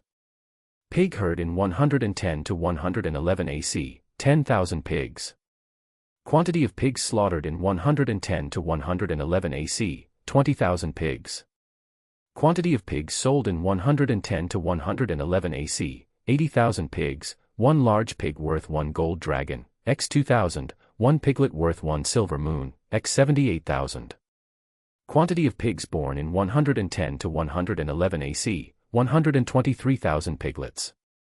Pig revenue, 2,000 gold dragons and 78,000 silver moons. Poultry. Poultry flock in 110 to 111 AC, 40,000 poultry. Quantity of eggs, 300,000 eggs, 1 copper star. Quantity of poultry slaughtered in 110 to 111 AC, 200,000 poultry. Quantity of poultry sold in 110 to 111 AC, 500,000 poultry, 500,000 silver stags. Quantity of poultry born in 110 to 111 AC, 711,324 poultry. Poultry revenue, 300,000 copper stars, 500,000 silver stags. Horses. Horse herd in 110 to 111 AC, 4,000, male-female ratio 50%. Quantity of horses born in 110 to 111 AC, 1,484 foals. Livestock profits 110 to 111 AC. Poultry revenue, 500,000 silver stags, 300,000 copper stars. Pig revenue, 2,000 gold dragons and 78,000 silver moons. Cow revenue, 400 gold dragons, 10,000 silver moons. Ox revenue, 400 gold dragons. Sheep revenue, 1,000 gold dragons and 600,000 silver moons. Goat revenue, 500 gold dragons, 10,000 silver moons. Total livestock revenue plus livestock products 110 AC Royce, 4,300 gold dragons, 698,000 silver moons, 23,266 gold dragons, 500,000 silver stags, 2,381 gold dragons, 300,000 copper stars, 204 gold dragons. I nodded as I saw the rising figures for this year. Upon my grandfather's death, I took control of all the affairs of House Royce and realized that what we had over other houses were pastures and animals. The Vale was the natural environment for beasts like sheep, goats, and all sorts of other animals, so I decided to capitalize on this to create farms and stables with the sole objective of breeding only quality livestock. At first, it was not easy because I had to buy livestock from all corners of the kingdom, and like most beginners in business, I was scammed several times. But little by little, I managed to gather all kinds of livestock with the best pedigrees possible. I established stables, cattle farms, pig farms, and poultry houses everywhere. I also paid shepherds to keep my sheep in pens that I had built all over my territory. The only mission of the serfs to whom I entrusted the management of these farms was to keep the farm in impeccable condition. Hygiene, food, and the well-being of the animals were paramount because I wanted to breed quality breeds and create a brand that would be associated with my farms. The result was there. After 5 years of efforts to set up this business, I was starting to gradually reap the benefits of my investment. 26,000 gold dragons, I said without enthusiasm. You don't seem satisfied. I nodded and then said, I am not. Roga began in a hesitant tone, if I may. I nodded for him to speak, and he said, you only invested barely 7,000 gold dragons in this business. Harvesting more than 3 times your investment is no small achievement. I frowned but did not respond because although he was right and the household's annual expenses did not exceed more than 10,000 gold dragons, I was not doing this to become rich. I was doing it for power, and unfortunately, a business earning me 25,000 gold dragons a year would not give me enough power in the Vale. At least not the power I'm looking for, I thought as I considered the new directives to follow this year for the expansion of my business. Roga, I want more, so let's start by improving what we can for now. Take a pen and note what I am about to say. I said, standing up and putting my hands behind my back, leaving my place for him to write. Roga promptly did so, and then I began. This year, we lost many animals to predators in the region due to some faulty pens. So I want a complete review of all the pens and barns and immediate renovation in case of any observed issues. I waited a few seconds to let him note everything down, and when he looked up, I continued, we have already established plans to improve irrigation systems for the pastures. I don't want to lose livestock because the quality of my fodder decreases during drought periods. We also need to continue purchasing high-quality rams and bulls to improve the genetics of my herds. What is genetics? He asked, confused. Right, lineage instead. Don't worry about that for now, I said curtly to keep him from breaking my train of thought. I want you to draft letters that I will send to my neighbors to buy land to increase the available space where my herds can graze. 80% of our poultry are chickens. We need to try to diversify them and raise poultry such as ducks and geese that are more prized by the nobility. Once his pen stopped, I asked, did you note everything? He nodded, so I said, give me a quick summary. Renovate the pens and barns, improve the irrigation systems, add males with a good lineage to the herds, and expand your land so that the animals can graze properly, he said, quickly summarizing all the points. That's correct. Also add the construction of warehouses and cellars to store processed foods like wool and cheese. That's all. That's already a lot, don't you think? I said with a severe expression. He looked like a deer caught in headlights, then I smiled and said, it's just a joke, I always get you, and you fall for it every time. He lowered his head, both relieved and embarrassed, then I said, I won't send you back to your father if that's what worries you. You do an excellent job in my service, and I plan to train you to become my castellan when I am absent. He quickly looked up, happy, but this time my severe expression was not fake as I brutally said, don't be happy because if you ever betray me, you will end up in Uryx's belly, be certain of that. Uryx roared precisely at that moment, and Roga turned his head towards the window to see Uryx flying in the sky. Roga knelt and said, I will never disappoint you, I swear by the seven. May the stranger take me if I ever break my oath. I sincerely hope you won't, I said, placing a hand on his shoulder and gesturing for him to rise. Chapter 12. POV Rhea Royce. -2 moons later. 12th day of the 6th moon of the year 111 AC.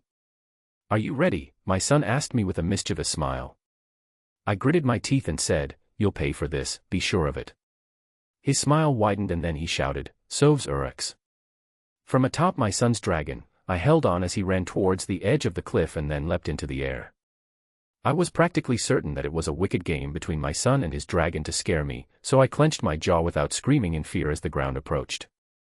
My son made an annoyed noise seeing that Uryx had opened his wings and we took flight. I thought you were going to scream. I almost did, I thought, my heart pounding violently against my chest. I want you to behave properly when we are in the presence of the king, I said loudly so he could hear me. Yes, mother, he said before patting the flank of his dragon to indicate the direction in which he should go. I smiled slightly, feeling the wind blow through my hair. I hated dragons because of Daemon, but riding on Uryx's back was a favor he had been asking of me for too long, and which I had finally granted because we had delayed leaving for the capital due to an attack by Mountain Clan men on one of the newly built studs. -5 hours later.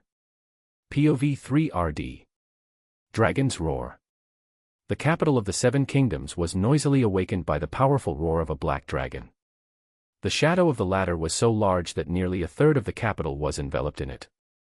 Faced with the arrival of this unknown dragon, panic quickly seized the masses' minds, but seeing the dragon circle the capital several times before landing peacefully in the dragon pit, everyone calmed down and sighed with relief. POV MC. What a remarkably pointless entrance, my mother said in a teasing tone. I smiled cheekily and then said, admit that you liked it. I wouldn't say it like that, but it was rather satisfying to feel the power that the Targaryens feel atop a dragon. I smiled because it was important that she understood my bond with Uryx and the sensation that having a dragon brought. It was one of the things that had contributed to the distance I had with everyone around me in Runestone except her. Being able to feel the thrill of omnipotence was something that few people in the world would ever feel, and which, in my opinion, created the social rift between the Targaryens and the rest of the world. A dragon at this time was nothing less than a nuclear bomb at the rider's command. It's an immeasurable feeling of omnipotence that can make you forget all too often that you are just a microscopic speck in the universe, I thought. I quickly dismounted from Uryx's back once we landed in the Red Keep's courtyard, then helped my mother, who had a smile plastered on her face, dismount in turn. I knew her far too well to know that she was far from being a traditional court lady who only talked about embroidery and other such things. No, my mother was an adventurer who, if she hadn't had me, would have gone hunting every day or to various parts of our territory to defend our people from the mountain clans. Which she still does, but to a lesser extent, I thought, seeing the Lord Commander of the Kingsguard arrive before us without the rest of the royal family. His Grace King Viserys asks you to kindly excuse him. He is currently indisposed, but allow me to show you to your apartments, said Ser Harold Westerling, the commander of the guard, who, although I knew would die next year, looked perfectly healthy to me. I was not offended by the absence of everyone because we had arrived very early, and I followed Ser Harold to our apartments where our guards were already posted.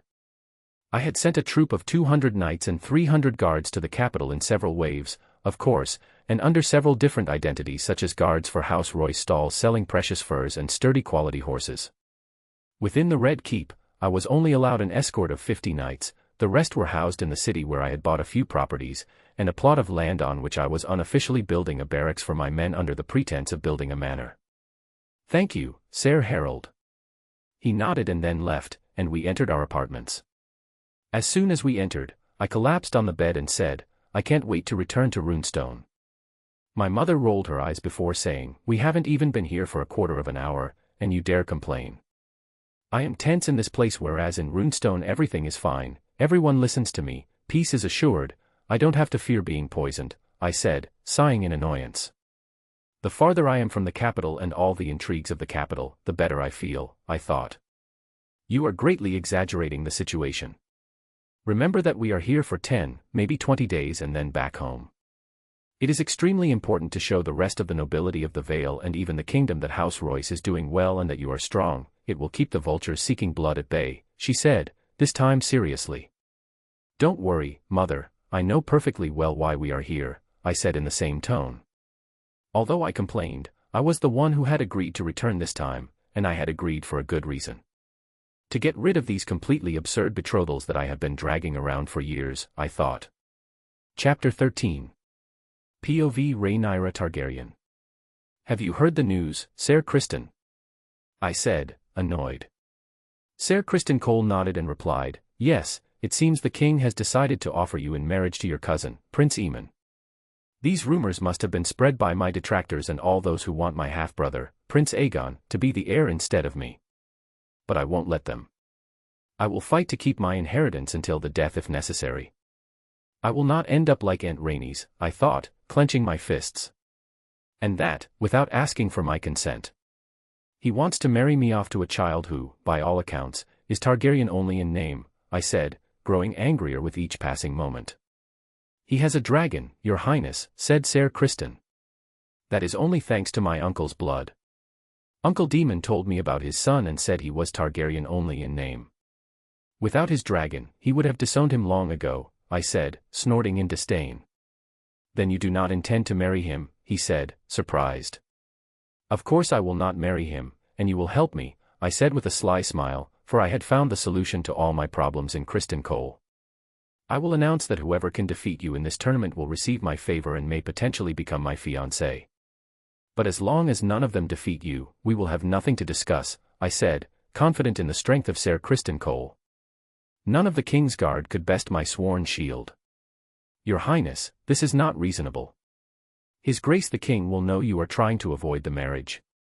And he will not be able to stop it, because I will push my cousin to accept in the presence of witnesses, I said.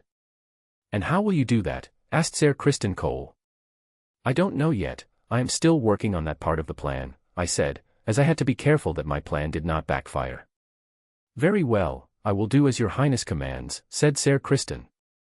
Perfect, let's see how you force me to marry your suitor when I have humiliated him, father, I thought. -3 hours later. POV MC. This way, your Highness, Royal Guard Eric Cargill said to me. I followed him to the royal box accompanied by my mother, curious to know why the king had summoned us all to the throne room. It seems it might be my father returning to the capital to seek forgiveness from his brother for his actions, I thought, remembering the roar I had heard about an hour ago. I hadn't paid much attention to it with all the dragons gathered in the capital and the confusion in the timeline of this era, but the more I thought about it, the more I agreed with my analysis. Silent, I stood side by side with my mother once we entered the throne room, wearing the mask I had forged throughout my childhood.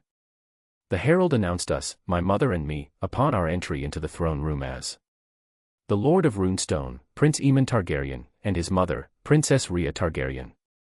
I felt my mother's hand tighten once the herald announced her as a princess and a lady of House Targaryen, implying she was Daemon's wife. Although she did not say it, I knew the disgust she felt towards him, but I could not do much about it yet given the insignificance of my name. Don't worry, one day all of this will change, I thought, squeezing my mother's hand. Chapter 14. Once we approached close enough to the throne, we stopped in front of the steps, and I kneeled as custom dictated. Rise, Aemon, my uncle said from the throne, gesturing with his hand for me to stand. I complied, stealing a quick glance at my cousin who stood to the right of her father, while his wife stood slightly lower on his left with their children. This is quite different from what I remember from the series, I thought. The king stood up and descended the steps one by one until he stood beside me and embraced me as if I were his long-lost son. This is quite hypocritical considering the jealousy he harbored in the past, I thought while returning his embrace. After all, I am still a loyal ally and subject of His Majesty the King. You have grown, dear nephew, my uncle said. Faced with his praise, I merely smiled timidly before saying, Are you expecting someone of great importance, my uncle? Besides you mean, he asked in a playful tone. I am not someone important enough for the entire court to await, am I? I said with a small smile, careful not to disrespect him. Even if everyone says he is weak, it's better he sees me as his ally rather than his enemy, I thought. He sighed and said, You are just as clever as you were when you were young, you haven't changed a bit. I did not respond and merely waited for him to speak, which he finally did, addressing me with slightly pained words. What will happen later is not against you, try to remember that. Keep your composure, we will have the opportunity to talk in the future. I frowned, confused, quickly thinking about what might displease me, but my uncle did not give me time to ponder. He patted my shoulders, pulling me out of my thoughts, and I nodded at his questioning look with a small smile, bracing myself for the worst. I then followed the direction he indicated, towards Jane Eyre, my fiancée, who was greeting me from afar. I nodded toward her, then my mother and I moved towards her. All the lords of the Vale and their heirs were gathered there, and I could already observe cracks in this supposedly honor-bound faction. Half of them are on my side, while the other half, led by House Corbray, are the lapdogs of House Arryn, I thought. As I ignored Jane Eyre alongside her dear friend Jessamine Redford, I quickly considered all the opportunities one would have to rise socially and economically during this trip, as this was not a restful journey to help me relax. Far from it, this trip is crucial for the future of my house as well as my future position. I must demonstrate to everyone that at the age of 12, I am a good friend to have and a terrible enemy to make. All my thoughts stopped once the doors of the great hall opened and I recognized my father entering. He held a boy of about 4 years in his hands. Holy shit, I thought, seeing the rider of Sheepstealer for the first time.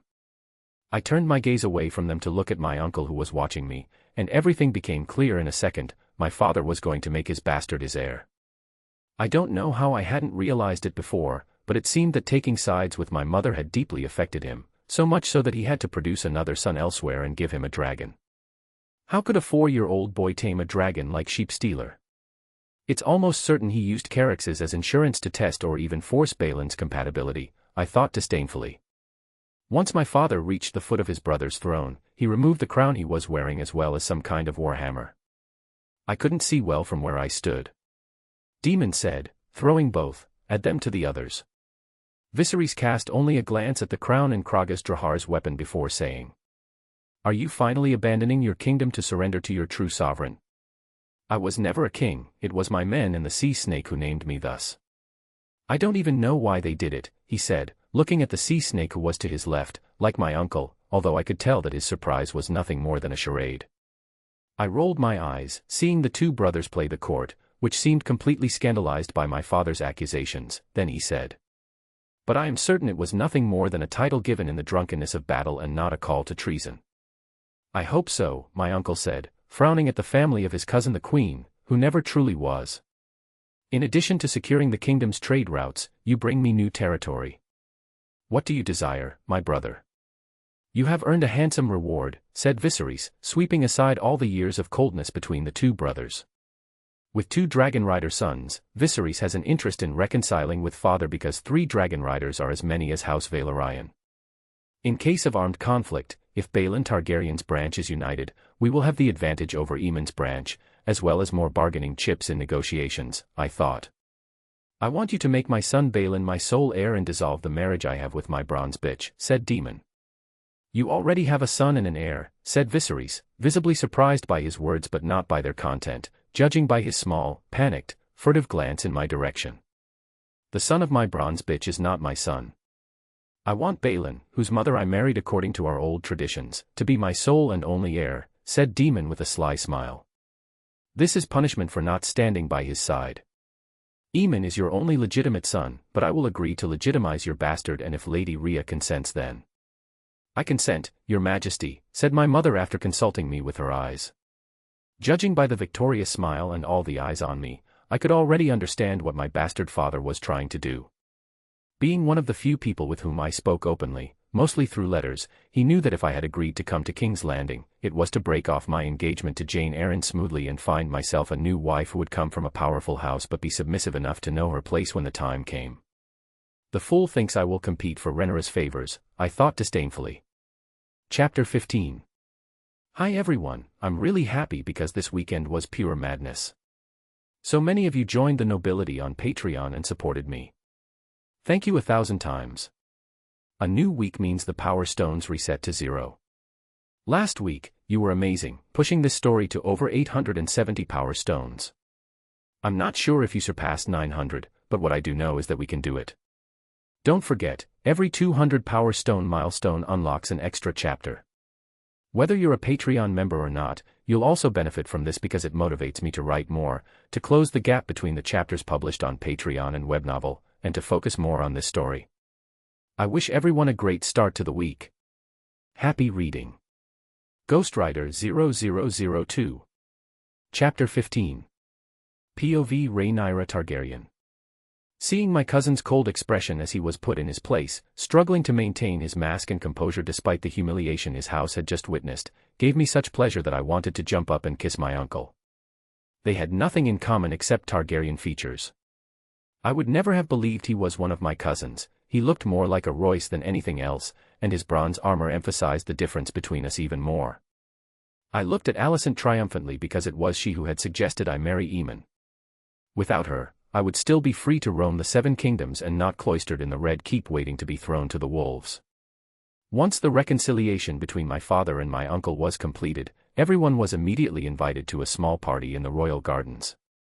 I thought I could exchange a few words with my uncle, but I was quickly sidelined, just like Alicent, who carried in her arms the latest of her offspring. I will never end up in the same situation as her or my mother. I will never be chained to a bed waiting to bear heirs for a man, I thought, disgusted even by the idea of giving birth to a child. While my father and Daemon were talking, my father's eyes lit up, and he signaled Aemon to join us. Though clearly annoyed by his father's presence, he complied and said, bowing low, Your Majesty. He and Daemon burst out laughing at my cousin's platitudes, but he said nothing, maintaining the same expression. I feel sorry for him, I thought, pitying my cousin for having to swallow all the anger he felt so as not to irritate his father as well as mine. So, how are you doing in the Vale? Are the sheep welcoming to you? Yes, very. They always have been, and even more so lately. I don't know if you know, but every year they bring me a handsome sum of gold dragons, my cousin said without acknowledging his father's insult. Daemon smiled, and before he could add anything else, my father said, I've heard a lot of good things about your enterprise. My advisors have informed me that House Royce's livestock has never been as prosperous as it is today. My cousin placed a hand on his chest, then bowed his head slightly and said, I am honored, Your Grace. He is smart enough not to make a scene even though Daemon practically insulted him in front of us while remaining humble before my father, the king. He's a good friend to have. I will need him and his dragon once I take the throne after my father, I thought. Just as I was beginning to like my cousin more and more, almost regretting having acted behind his back to make him renounce my hand given his decent character and intelligence. My father said. None of that between us. As Daemon's son, you are a member of the family, and soon you might even become my son-in-law. All the goodwill my cousin had accumulated during this discussion evaporated in an instant, and I said displeased, I don't think that will happen. My cousin smiled and said in an amused tone, and who would dare oppose the king's will? The words that were about to come out of my mouth got stuck in my throat, and he smiled and said. It's just a joke, dear cousin, and I am committed to my liege lady. Nothing and no one could turn me away from her. I doubt it, said Daemon, looking at his son. Not all of us are as unfaithful as you, father, said Aemon. I raised an eyebrow without saying anything, impressed by my cousin's retort and his total absence of fear and nervousness in front of his father. It's as if he were speaking to someone completely foreign to him. Daemon said, once you find your way to the brothel and know what it's like to spend the night with a woman, we'll talk again. Aemon's eyes narrowed at his father's clear insinuation. Your mother is worth less than a lowly whore.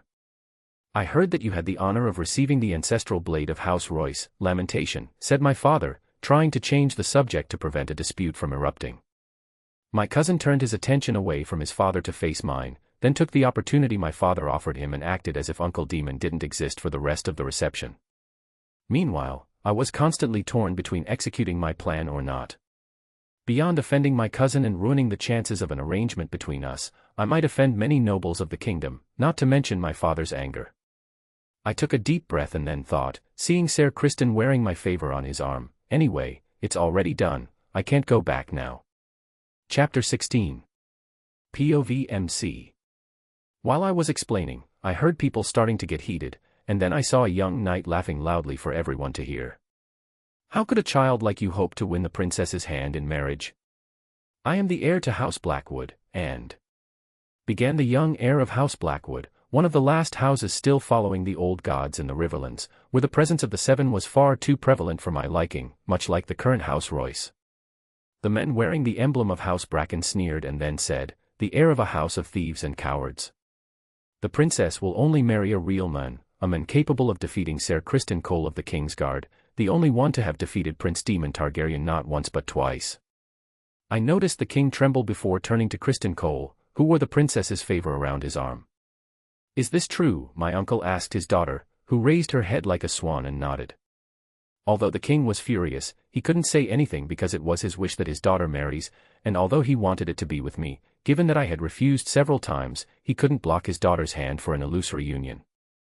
The king turned to me and then shook his head slightly, frustrated, because even though I was tall and robust, I was only 12 days old. I was still far from being a real contender for the knights and more experienced fighters in this tournament. I imagine that as the favorite among the princess's suitors, we will see you participate in the tournament, said Ser Criston Cole loudly enough for everyone to stop talking and look at us. Seeing that everyone was drawn to Ser Criston's words, Rhaenyra added with a sweet smile. Unless you are afraid, dear cousin. I must admit that I am quite afraid of Ser Criston. I do not match up to my father, who was defeated in each of your encounters. I would not dare cross swords with a man of your skill at my young age. However, I hope to have the opportunity to do so once I am an adult, I said, dismissing Rhaenyra's childish provocation with a modest smile.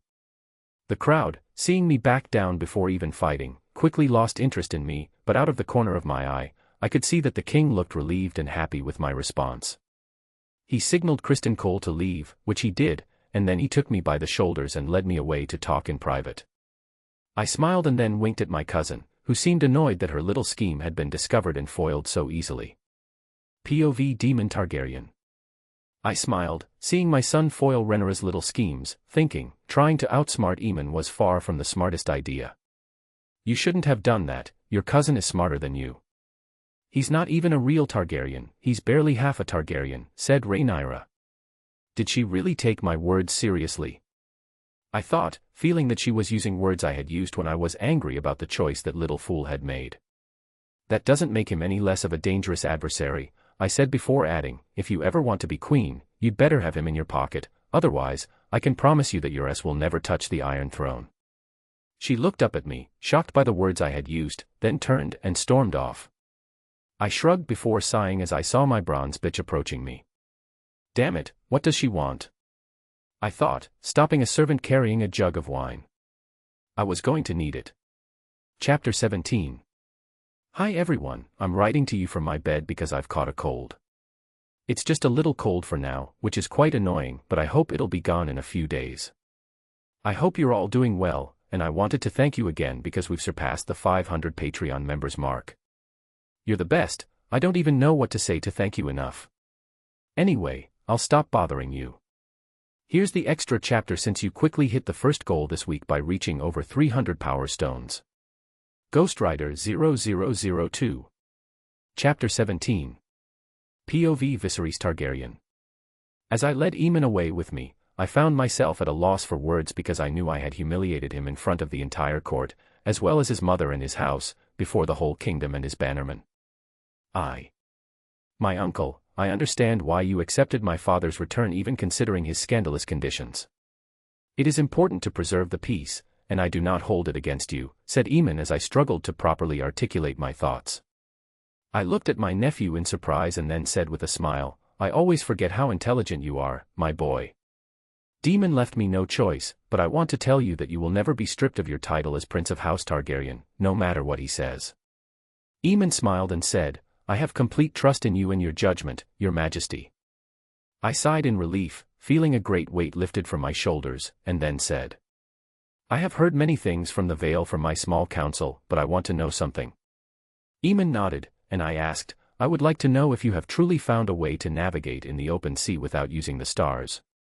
Aemon, surprised, said, I am surprised that you are already aware of this new invention. I had ordered that no one be informed of this matter. I will have to punish some of my servants who have been too loose-tongued. You have little secrets from your king. I said, half teasing, half surprised that he was displeased I had discovered his invention.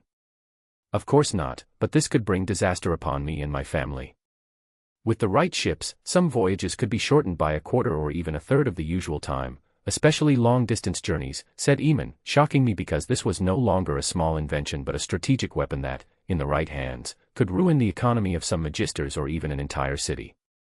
In the hands of bravos, this could become an incredible economic weapon. With their tens of thousands of ships and hundreds of maritime trade companies, they could monopolize several high-quality products in several distant cities and make more trips than anyone else thanks to their faster, better quality ships and this device called a compass. If only the kingdom had it in its possession, we could gain a significant advantage in the markets of cities like Karth and the remnants of the old Giscari Empire. We could even trade with the Empire of Et, he added. Impressed by his vision, I said, I thought the same thing, and it seems Corlys Velaryon is hungry for this thing. He's the one who told you about it, asked Aemon, frowning as he looked at the sea snake who was watching us. Well, who is watching Aemon? Yes, it's him. I think he plans to cooperate with Bravos. I don't know if you knew, but your cousin Lena is betrothed to the son of the Sea Lord of Bravos. Although the latter is dying, he might inherit the throne of Sea Lord of Bravos, which would make Lena and House Velaryon a significant strategic ally of Bravos, perhaps even the true lords of Bravos. Seeing a spark of discontent light up like a torch in my young nephew's eyes, I stopped, satisfied. The goal is not for them to hate each other, just for him to be wary of Corlys Velaryon. That man was a real snake, too ambitious and never satisfied with what he had, and Aemon will not fall into his clutches. POV Rhaenys Velaryon. Why does your nephew look at us as if we were his enemies? Corlys asked me. Look who he's talking to and you'll understand. Corlys thought for a few seconds before frowning and saying, I don't know what he told him, but we will have to remedy this right away. The situation must not worsen if you still want Lena to be the Lady of Runestone. That has never changed. Very well, then let's fix this now, I said, dragging Corlys with me. Your Majesty, it has been many years since we have seen each other in person. I am happy to see you are doing so well. And I as well, Lord Corlys, said my cousin the king with a slightly forced smile. I would like to speak to you about important matters. He paused for a few seconds before adding, state affairs. I don't know if you have a few moments to spare for me. Viserys was about to refuse when suddenly Aemon said, Don't worry, my uncle. I will go talk with Aunt Rhaenys. It has been many years since I have seen her. What an intelligent boy, I thought, seeing his false smile so well rehearsed it could be taken for a real one. Chapter 18. POV Rhaenys Targaryen. He extended an arm which I slid mine into, and we walked away from my cousin and my husband. As we walked, I couldn't help but look at him because he resembled my father so much. I might not have seen him in his youth, but I remembered enough of him to see his features in Aemon. The color of his hair and his slightly pale lilac eyes were all a reminder of my father in him, to the point that I felt as if he were one of my lost sons I had found. "Aunt," my nephew asked softly. "You look a lot like my father." "Thank you, but you didn't ask me to come here just to tell me that." "I may be wrong, but I sense that you were unhappy with us," I said without being too harsh but also without any embellishments. "Not you directly," said Aemon. "My husband?" I asked. Aemon nodded and then said, "Did you know that your husband had spies placed in my workshops?" I hesitated for a few seconds before nodding. Aemon's gaze hardened, and he said, "I don't appreciate his practices, especially when he divulges what I do to other parties. He didn't consult me, otherwise, I would have forbidden him from doing such a thing. But whoever told you this, their goal is not to help you but to turn us against each other," I said. "I'm not stupid, I know that." I smiled, relieved, and then said, "I will speak to Corlys later. He will not tell anyone what he discovered on your lands, and he will remove all the spies he sent there."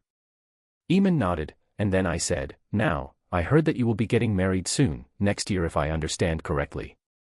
"Yes, unfortunately," he said. I raised an eyebrow, noting the tone of his words, and placed a hand on his arm. "You don't want to get married?" "Yes, everyone wants to get married, but I'm not thrilled about."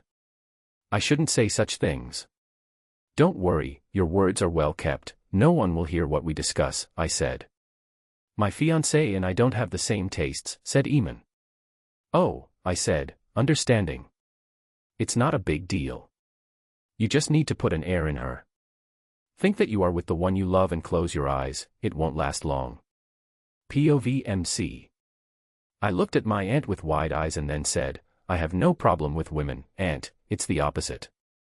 To my great surprise, she burst out laughing before quickly regaining her composure, then said, "I'm sorry, I didn't understand what you said correctly because of the way you phrased it." I smiled and then said, "It's nothing. But to get back to the point, it's your fiancé who is not attracted to men in general, are you sure?" "Almost." "If that's the case, then I think you should separate from her."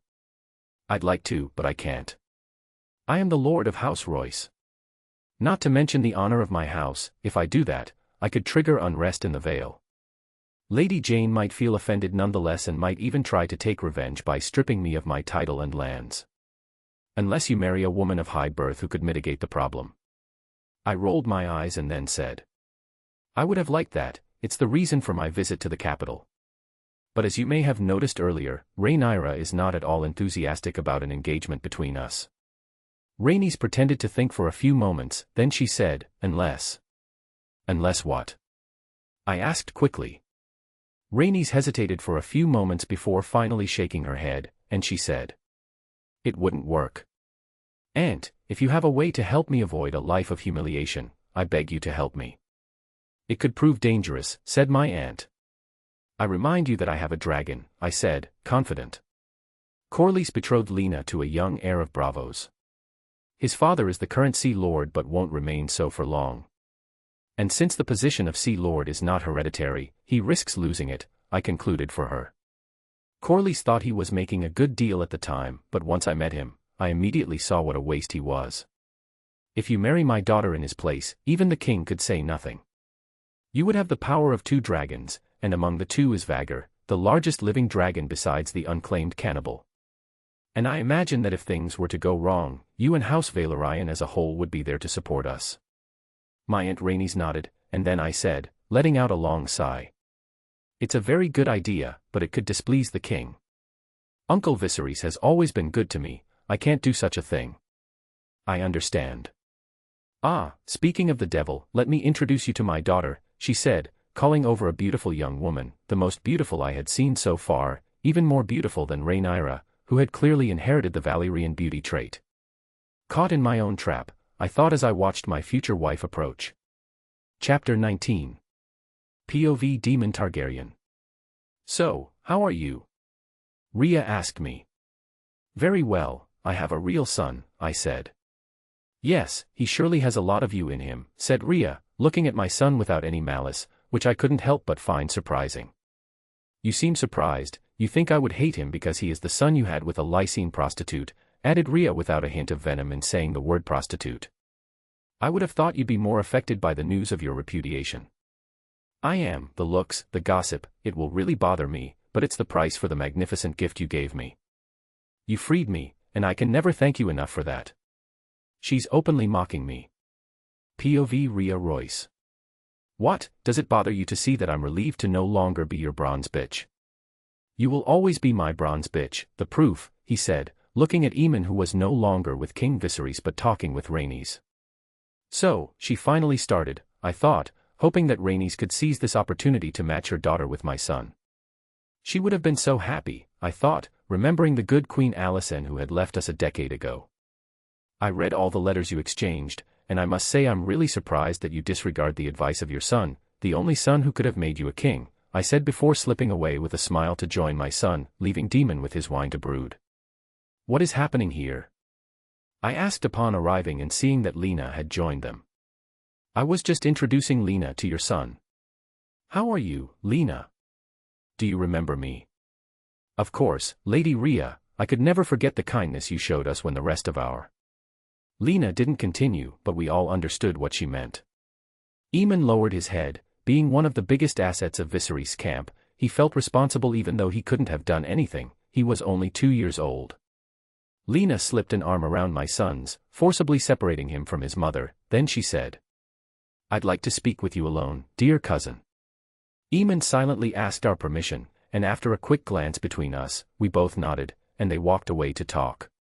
If your smile is any indication, I imagine you want to see this marriage come to fruition more than anyone here. I nodded and then said, he's a good boy, but he's too concerned about the fate of House Royce.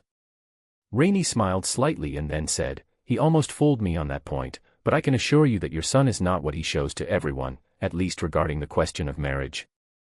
I nodded, and then she said, he's like Corlys was back in the day. He arrived at the Red Keep without showing the slightest interest in an engagement with me. He hides his ambition behind his duty to his house, but I can tell you, your son aims much higher than being just the Warden of the Vale. I know he has ambition, I'm not blind, but I don't understand why he didn't tell me about his engagement when I tell him practically every day that I want him to marry another woman instead of that harlot, I said. I'm glad he didn't tell you, it could have reached our ears, and Corlys would have been much more reluctant to see them together, said Rhaenys. They are magnificent, they will have beautiful babies, I said. I agree, said Rhaenys.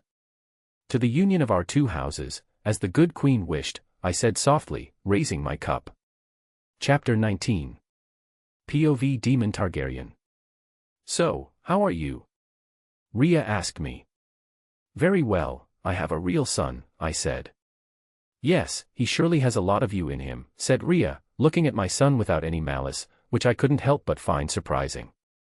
You seem surprised, you think I would hate him because he is the son you had with a Lycene prostitute, added Rhea without a hint of venom in saying the word prostitute. I would have thought you'd be more affected by the news of your repudiation. I am, the looks, the gossip, it will really bother me, but it's the price for the magnificent gift you gave me. You freed me, and I can never thank you enough for that. She's openly mocking me. POV Rhea Royce. What, does it bother you to see that I'm relieved to no longer be your bronze bitch?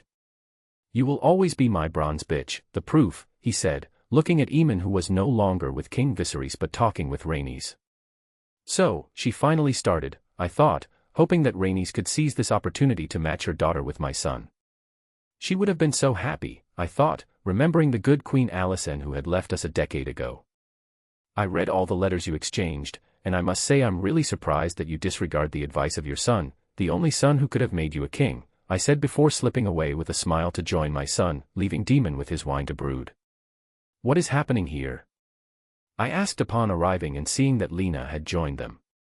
I was just introducing Lena to your son. How are you, Lena? Do you remember me?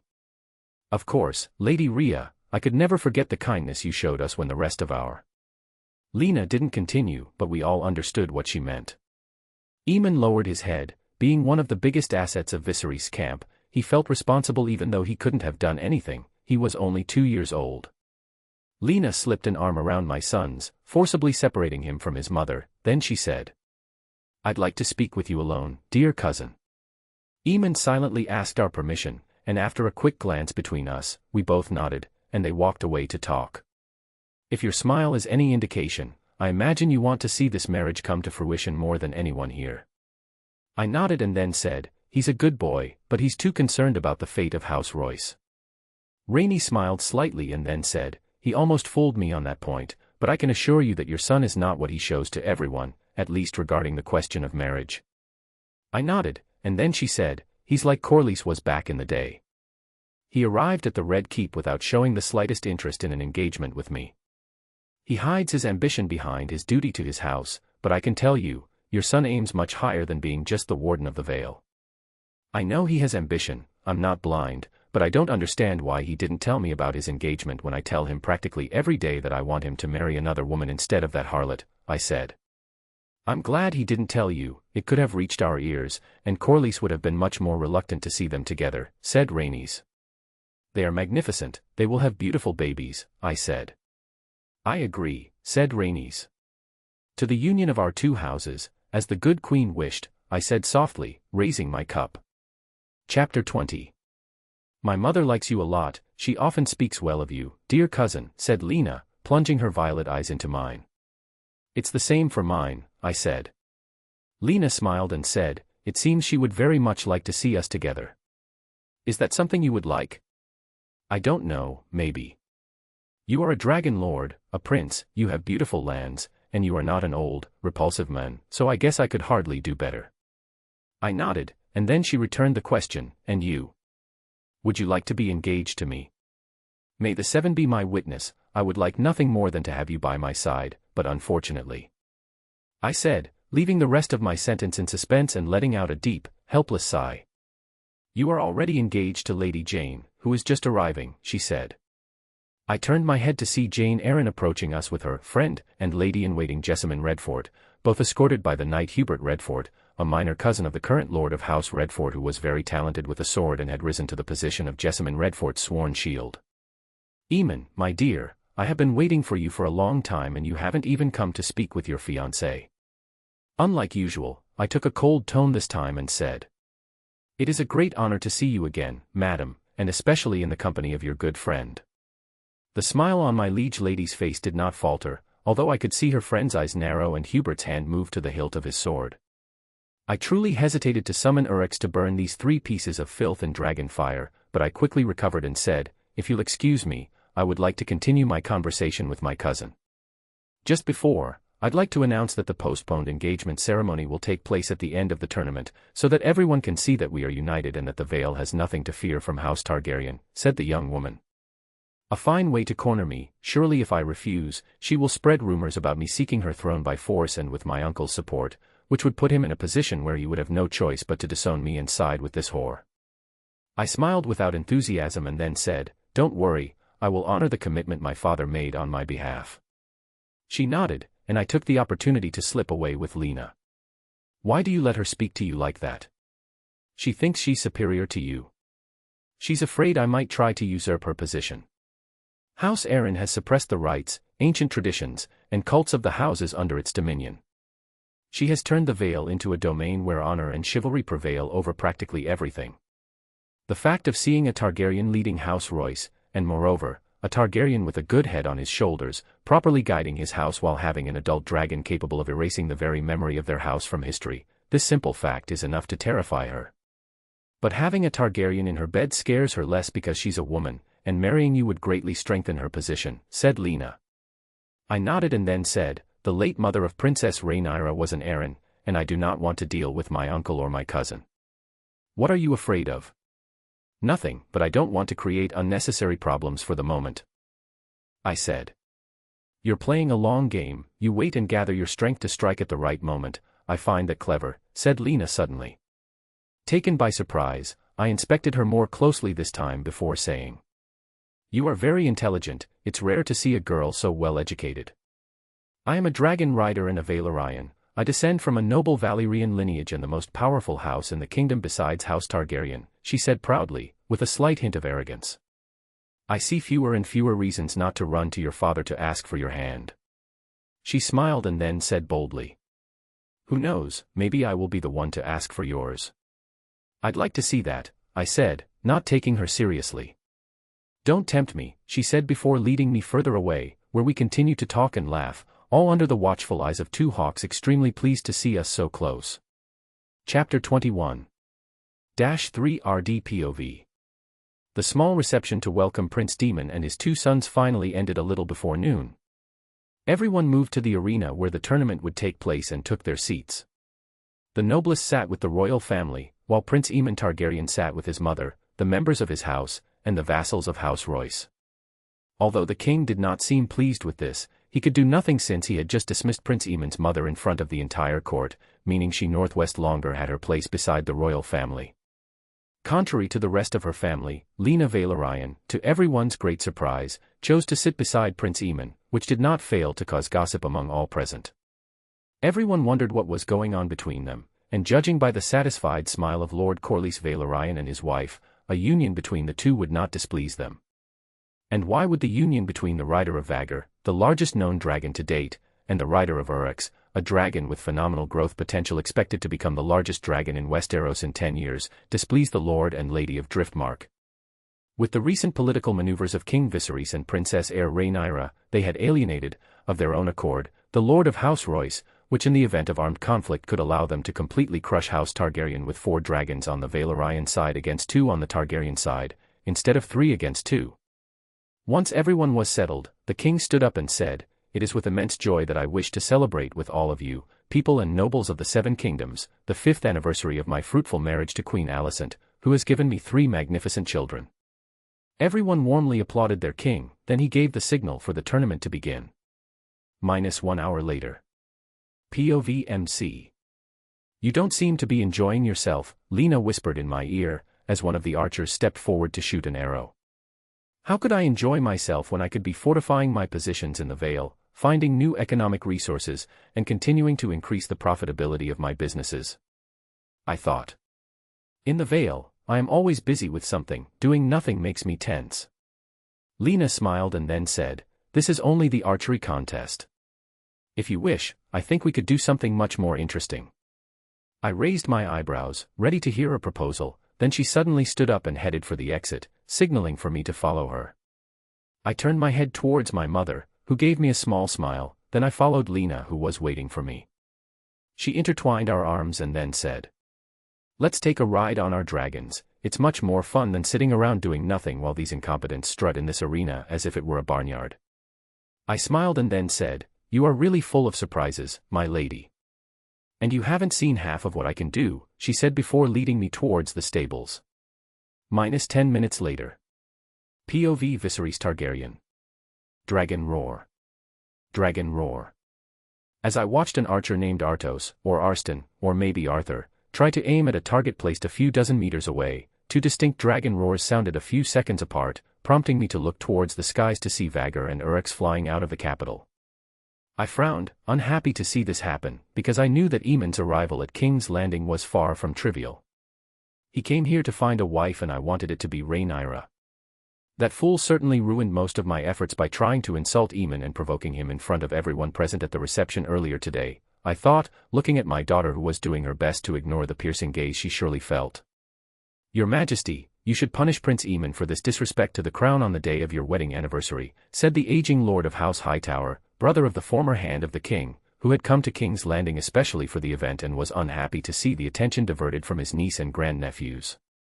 "It's nothing, Aemon still needs to discover the feminine pleasures of life, he is at that age," I said in a slightly petty tone, if I had to admit. Daemon smiled and said, "I remember I visited my first brothel at the age of 12, it was you who showed it to me." I said nothing more and treated Daemon's words as air, while I risked a quick glance in the direction of my cousin and her arrogant and ambitious husband, the sea snake. Those two are trying to get their hands on the entire royalty, they are trying to absorb and subvert House Targaryen through House Velaryon, and that will never happen in my lifetime, I thought as I refocused on the tournament, relieved of a weight. Chapter 22. POV MC. Evening. Banquet Hall. "I almost won," said Lena as we entered the banquet hall, just in time to avoid being reprimanded by our parents for being late. Not even once, I said with a sly smile as she frowned to the side without stopping her stride. You're lying, she said. No, Vhagar is old and slow, I said, smiling, knowing full well she was offended by the insult to her dragon. But she would make a single bite of your little dragon, she said, emphasizing the word little. I smiled, surprised by her bold joke and her victorious smile, while joining my mother at the table of the ladies and lords of the Vale, another small point that annoyed me as it was another lack of respect for our status since I was a prince of House Targaryen and she was my mother. I kept a calm and smiling expression because, apart from that, I had had an excellent day in Lena's company and I was now sure that an alliance with House Valyrian would be a good thing. Although she had a strong character that could give me headaches, she was loyal, understanding, and brave. Immense qualities that are not often found in the lands south of the Neck given the limited education of noble girls. I love how you always manage to keep a smile on your face while we are surrounded by snakes ready to bite us at any moment, said my mother, kissing the top of my head. I smiled at her gesture of tenderness and then said, they can't bite, the dragon is far too big and its bronze scales are far too tough. Mother smiled and then said, you missed a fantastic fight between the Kingsguard Knight Criston Cole and your father. Who won? Cole. As always, I said with a slightly mocking tone. Mother nodded and then said, I don't understand why he persists, he has a dragon by the old gods. His pride was surely hurt the first time, and gradually, I imagine he won't stop fighting him until he manages to defeat him, I said, disgusted by this part of my father, which was also the origin of our current quarrel. He should be careful, a bad sword strike or Morningstar blow from this Cole could send him to join his ancestors. I doubt it, Cole is a Kingsguard, and whatever the troubles between the king and Daemon, Uncle Viserys will never accept Targaryen blood being spilled. That could start a war. I didn't respond, but I totally agreed, whatever the differences between us, whether it was my father or me, if one of us were to die, the other would seek revenge at any cost. A truly crazy family, I thought, looking towards my father, who was feeding his son. Something he never did with me, I thought, not jealous of my little brother since I had never accepted being infantilized. I had always been very precocious given the memories of my past life that I had, which made me a sort of adult trapped in a baby's body. While the servants were serving the dishes, the doors of the now closed banquet hall were thrown wide open and Queen Alicent entered the room in a green dress, a sign of her anger and surely of the rupture between her and Rhaenyra, who in this world were not the sisters from HBO's Game of Thrones universe show, House of the Dragon. Although I didn't know their relationships well, I knew they had such a significant age difference that they couldn't be as close and complicit as in the series.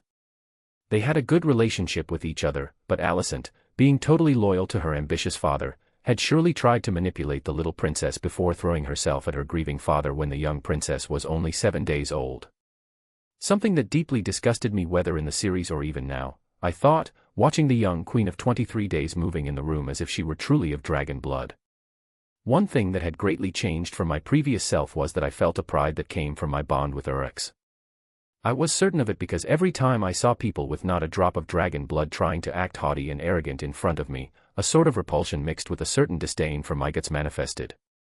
She is bold, said my mother, motioning for me to look at the men who all demonstrated their loyalty by wearing certain shades of green, like the fool Jason Lannister whose usual colors were red and gold in the image of his house. She is stupid, she just plunged the kingdom into total war, and she doesn't even realize what she's doing, I said distractedly, in a much louder tone than I would have wanted, drawing looks from the lords who could hear our conversation. Chapter 23. POV Lena Valyrian. So, said Mother with a little smile as she saw me return from my little excursion. I smiled at her without saying anything and she did not insist, understanding everything she needed to know, a unique thing we had in common that made me immensely closer to her than to my father, who in this instance insisted by asking, did everything go well? I nodded and said, the prince was very courteous, he wouldn't dare upset Vhagar. As if he sensed I was talking about him, he turned in my direction and, although his expression was displeased for some reason, it changed and lit up with his particular sly smile. He mimed a word with his mouth and, although I didn't understand, I could instinctively feel that he was mocking old Vhagar once again. I narrowed my eyes in his direction, distracted, and only snapped back when my mother caught my attention by saying, your father asked you a question, my dear. Sorry, I didn't hear you, father, I was. He smiled without saying anything and then said, I was afraid Prince Aemon's age would be a hindrance, but it seems that was just a preconceived notion of your old father.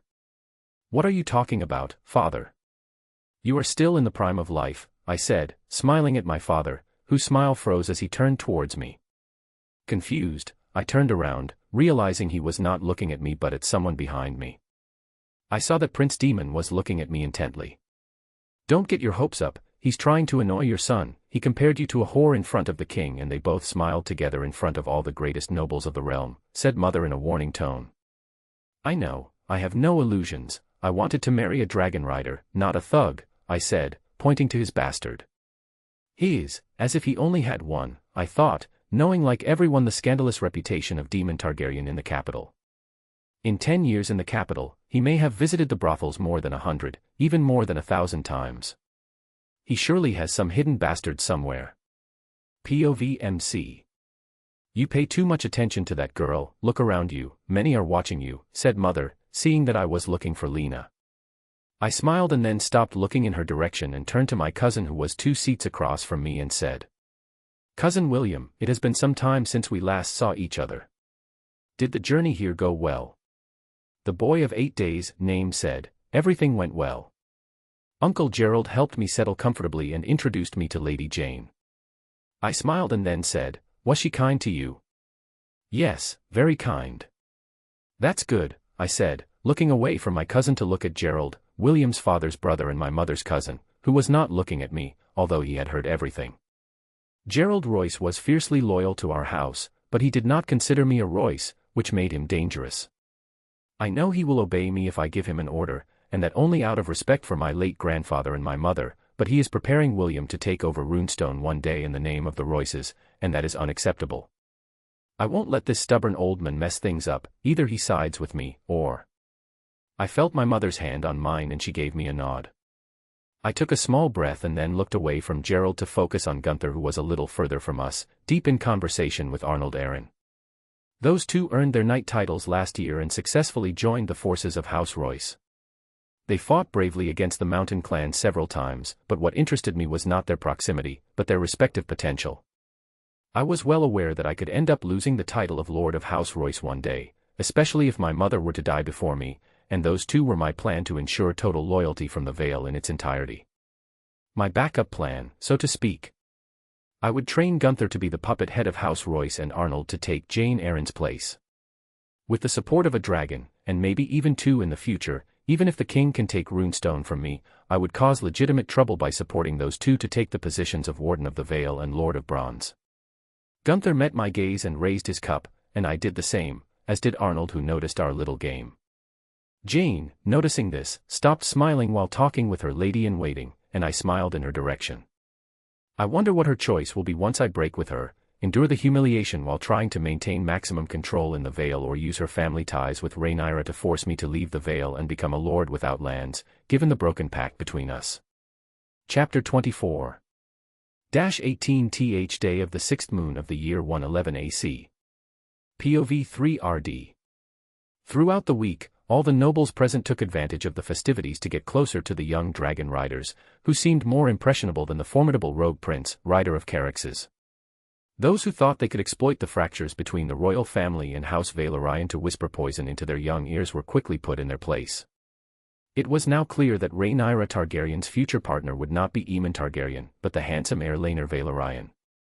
How did such a political turnaround occur? The explanation is rather simple. After the minor bravado of Prince Aemon Targaryen and the Rider of Vhagar, the king and his restless council met to discuss the marriage of Princess Rhaenyra.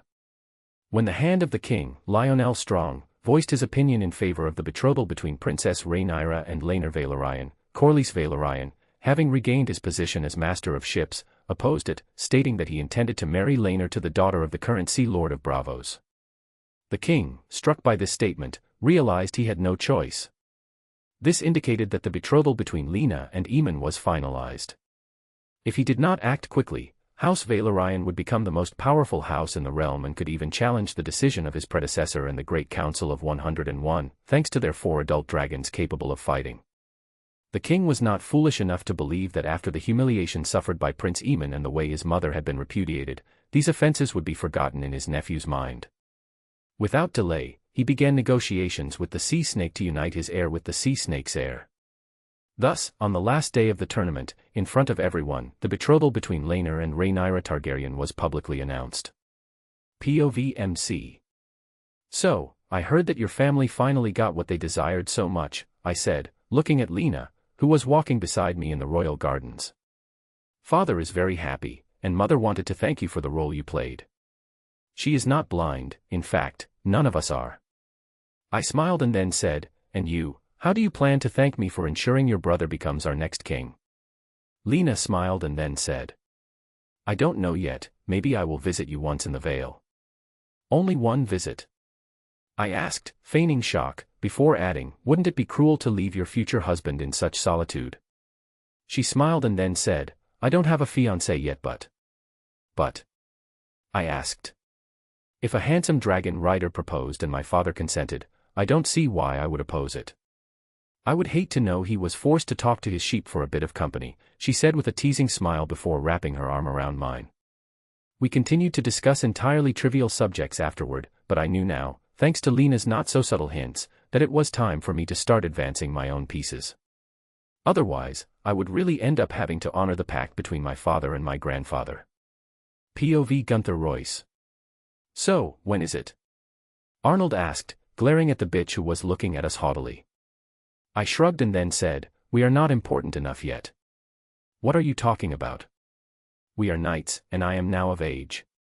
I have passed my 16 name days, I can claim what is rightfully mine, said Arnold, excited and confused by my reluctance.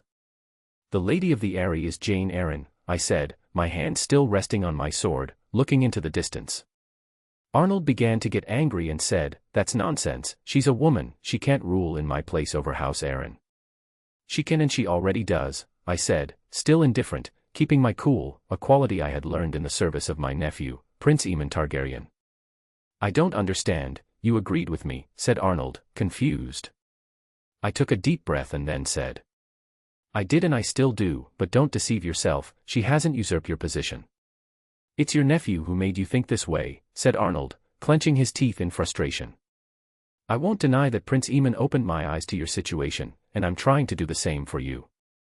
Think, if you ever go against your cousin, what will happen? I asked Arnold. I will defeat her and reclaim, he said before I cut him off and said. How will you defeat your cousin if she barricades herself in the Eyrie? Arnold, quickly destabilized, said. She will eventually lose her advantage when she runs out of supplies. I agree with you on this point, she can't lock herself up indefinitely. But once all the allied houses like the Redforts and the houses seeking to unite with her like the Corbrays come to her rescue, who will come to your aid? I asked, knowing his answer perfectly. Arnold stared at me and I shook my head, saying. I can't do anything. I may be next in line, but I am loyal to my family and will protect my nephew by any means necessary. I am completely loyal to him and will not undermine his authority. But if you ask him, he could try to. Arnold tried to say. Believe me when I tell you he won't, I said, shaking my head. Faced with Arnold's confusion, I added, asking him a question. Think, why has he endured this bitch all this time? Because she is the cousin of the Princess Heiress, said Arnold in a low tone, his fire suddenly extinguished, finally understanding the relationships benefiting Jane Eyre. I nodded and then said. If my nephew ever rebelled against his liege lady, he would undoubtedly win. Arnold looked up, full of hope, but I crushed his illusions just as quickly by adding. But the problem would become something else entirely because to legitimize his act, he would have to invoke the precedent of the Great Council of 101 AC. This precedent is often used to justify the rise to power of men rather than the reign or regency of a woman. Prince Daemon used it to make his son the Lord of Runestone instead of my cousin Rhea, but if he does it for you, it will cause unprecedented turmoil throughout the realm. Arnold's eyes widened in understanding and then he said, completing my thoughts. The Queen Alicent's party will use this to destroy the legitimacy of the Princess Heiress in order to place Hightower blood on the throne, and Princess Heiress Rhaenyra Targaryen will never accept that the only woman with a blood tie to her, who also holds one of the 7 kingdoms, be deposed in this manner. The symbolism would be too strong. I nodded but also added. Whether she wants to or not, she will be caught up in this. Either she will have to fight to defend her interests, or she will have to accept bowing to Prince Aemon. And what do you think will happen? Arnold asked. I think it could lead to a succession war even before the king's death. That's why, as long as my nephew doesn't bring up the subject, never mention it again. I will ensure he doesn't forget you, and you will make sure to perfect your skills with the sword and other matters. Become a useful and indispensable member of his entourage and prove your loyalty to him because don't forget, besides being a lord, he remains Prince Aemon Targaryen, rider of the dragon Uryx, expected to even surpass Balerion the Black Dread in size, I said before standing abruptly as I saw my nephew returning from the gardens with the sea snake's daughter on his arm, which ended our discussion. An alliance with the sea snake would be a boon for my nephew's plans, I thought, nodding to my nephew, who nodded back. Chapter 25. POV Corlys Valerian. You seem far too serene, your worried look has completely evaporated, Rhaenys said, looking at me with a mocking expression. I smiled and replied, I don't deny it. I'm happy to have finally set things right. Their right place, she said, smiling. It was an injustice and a farce. Everyone knew you were the true. Let's not spoil this moment by dwelling on old grievances, especially when you managed to turn their trump card to our advantage. I nodded, satisfied, but a question lingered in my mind, should I marry Lena to Aemon? No, Corlys, she said. I frowned, confused, and Rhaenys added. I know you perfectly well, and I am determined to see them together. It's non-negotiable. I raised my hand, not wanting to taste the wrath of my dragon, and said, very well, Lena will be betrothed to Aemon before he leaves for the Vale. Rhaenys smiled, relieved, and I ran a hand through her dark hair, the only characteristic of her Baratheon heritage. I'm lucky to have you. I know. I smiled at her cheeky remark, and just as I was about to kiss her, someone knocked on the door, causing me to stop and frown, while Rhaenys gave a mocking smile, enjoying my frustration. Lord, Prince Aemon requests an audience with you. I count on you to keep your promise, Rhaenys said, giving me a light kiss on the cheek before heading to the door to welcome her nephew. I rolled my eyes before composing my expression. POV MC. Princess. Please, no. I am your aunt, so let's forget the formalities between us if you don't mind. In fact, we were just talking about you, Rhaenys Targaryen said. Very well, Aunt Rhaenys, I said a bit awkwardly. You'll get used to it, she said, inviting me in.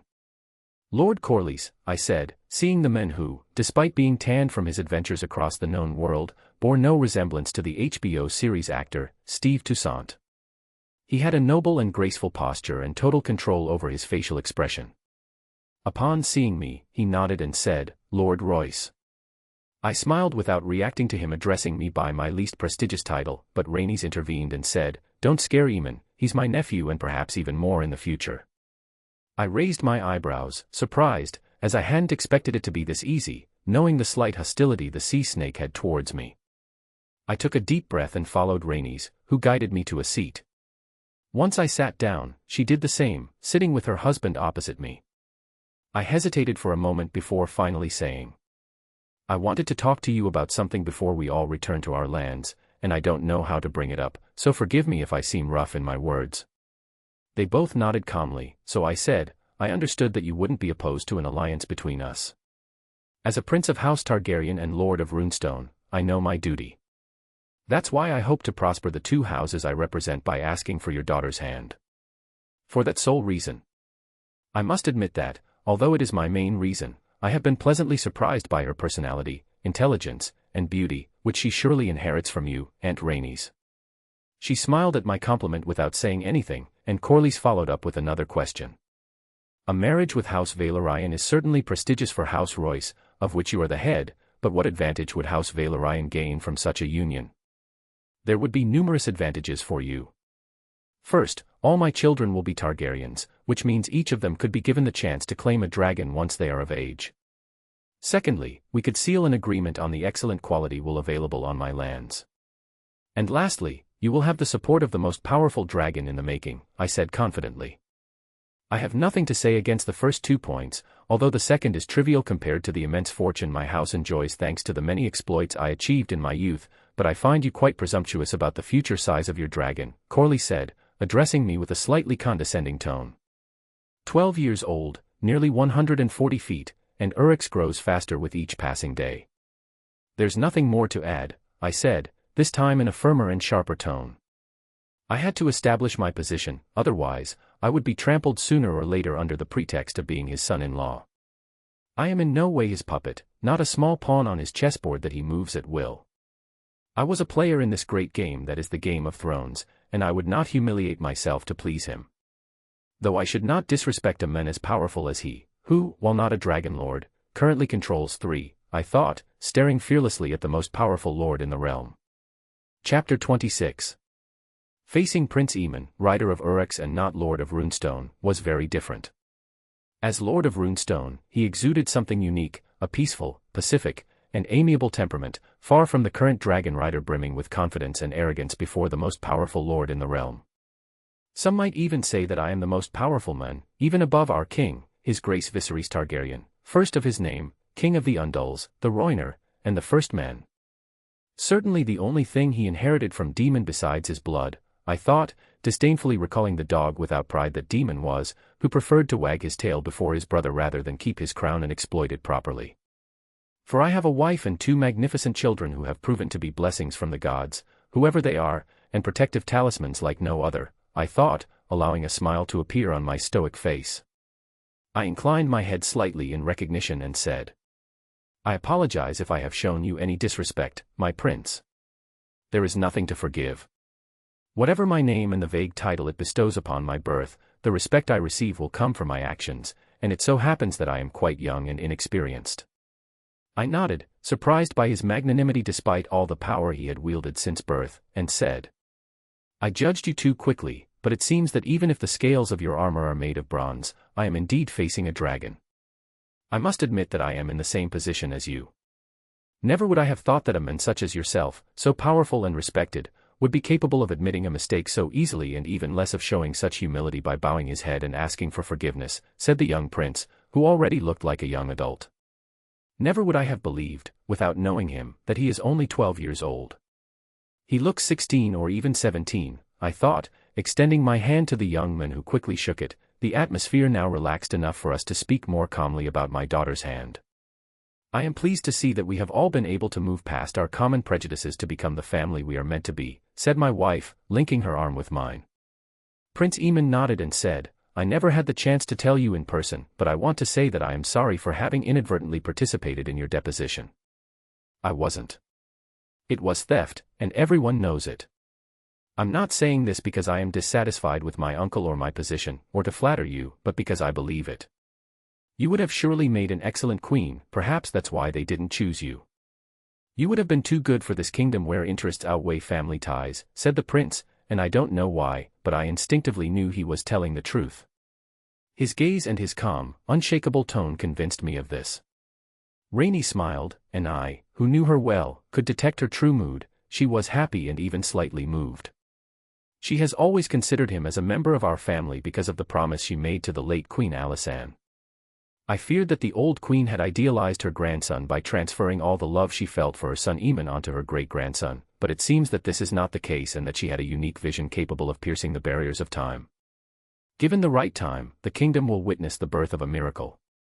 Or a monster for his enemies, I thought, trying to overlay the servile image I had seen of Aemon at the tournament with that of the indomitable and confident prince before me. "Darling," said Rhaenys, bringing me out of my thoughts. "Yes?" I asked, bewildered as I had lost track of the conversation. "We were waiting to hear your decision," said Rhaenys. I observed the young man before me one last time, then sighed. "If my daughter is happy with this union and desires it, I will not oppose her wishes."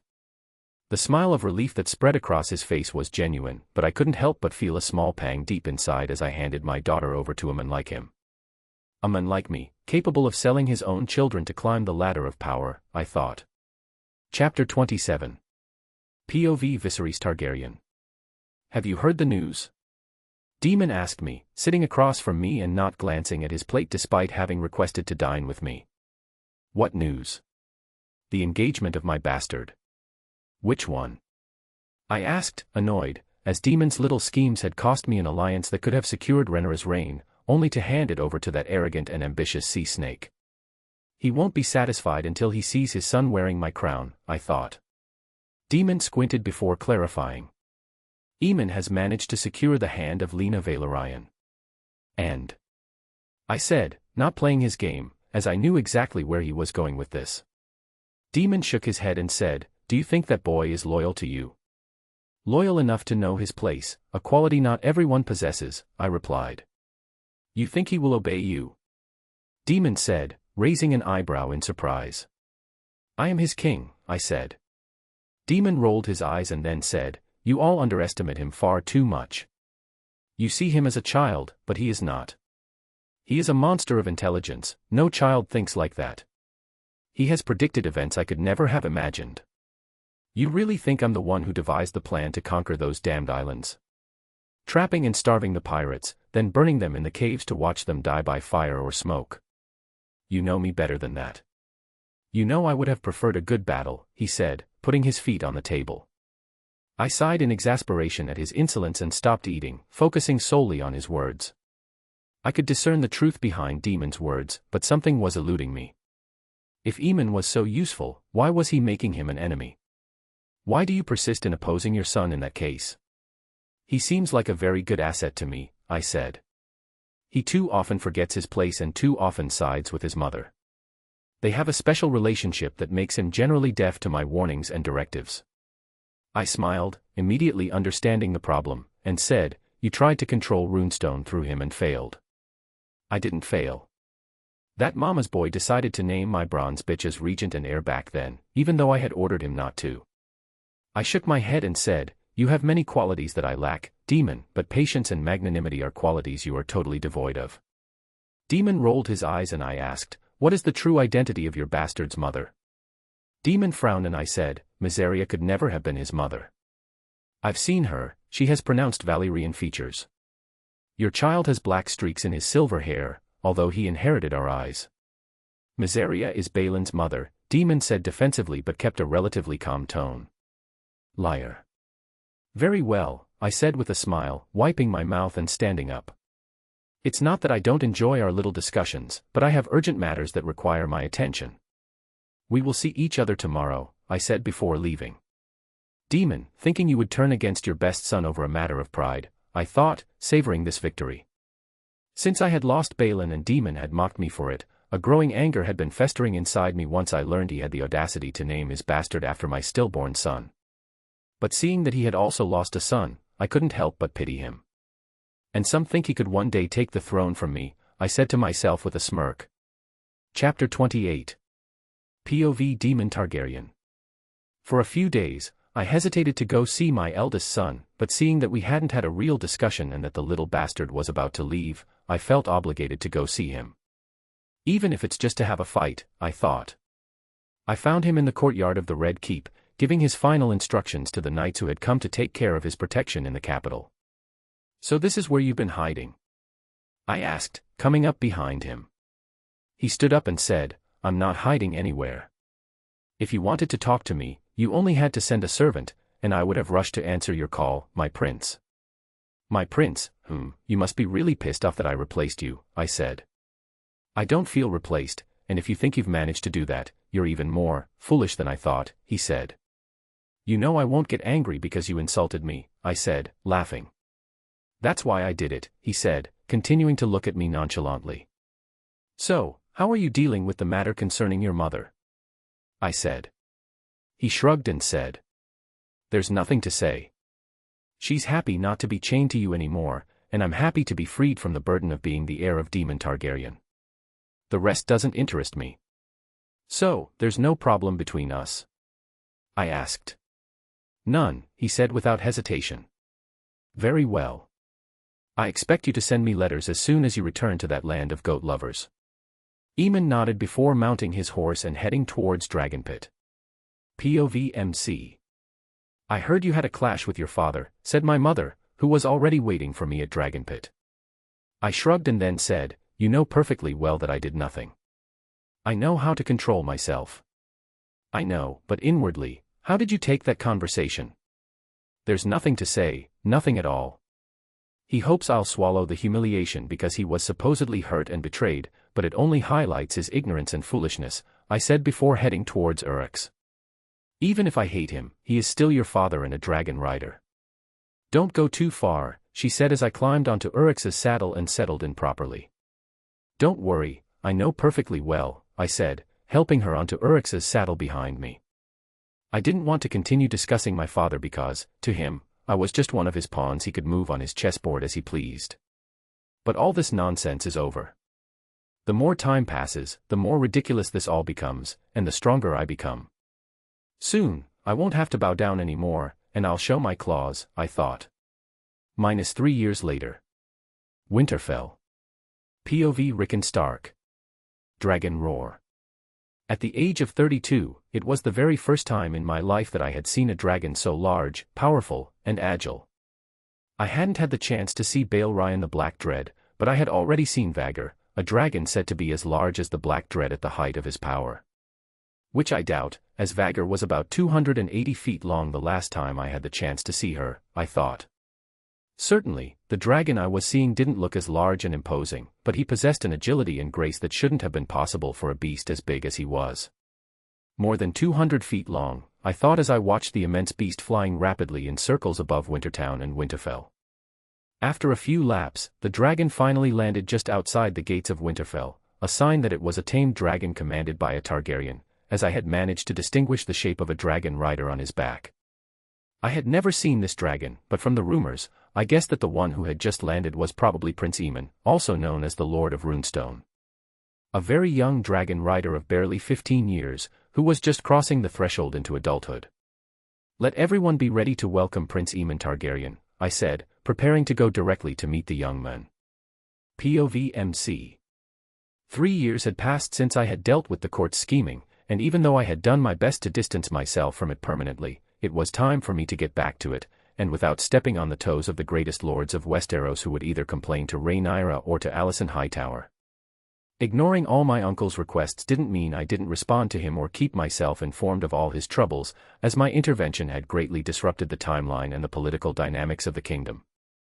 The annulment of the betrothal to the Guardian of the Vale and the advice I had given to Daemon had plunged the kingdom into a conflict that no longer involved just the blacks and the greens, but a conflict filled with confusion where the friends and allies of today were not necessarily those of tomorrow. First of all, concerning Jane Arryn, instead of remaining the Lady of the Vale defended by all her suitors and devoted knights, she had practically become Rhaenyra's right hand. Relying on their common ancestry and their similarities due to the fact that two males were trying to oust them, they quickly grew closer and, together, pulled each other up, preventing Rhaenyra from continuing to make mistakes by offending more nobles than she had already managed to do. All this had impacted the progress of my political and economic relations with the other houses of the Vale, which I ultimately decided to completely freeze, as it was not difficult to choose between an alliance with a prince lord of a first-order vassal house and an alliance with a great house of the kingdom as well as the heir to the throne.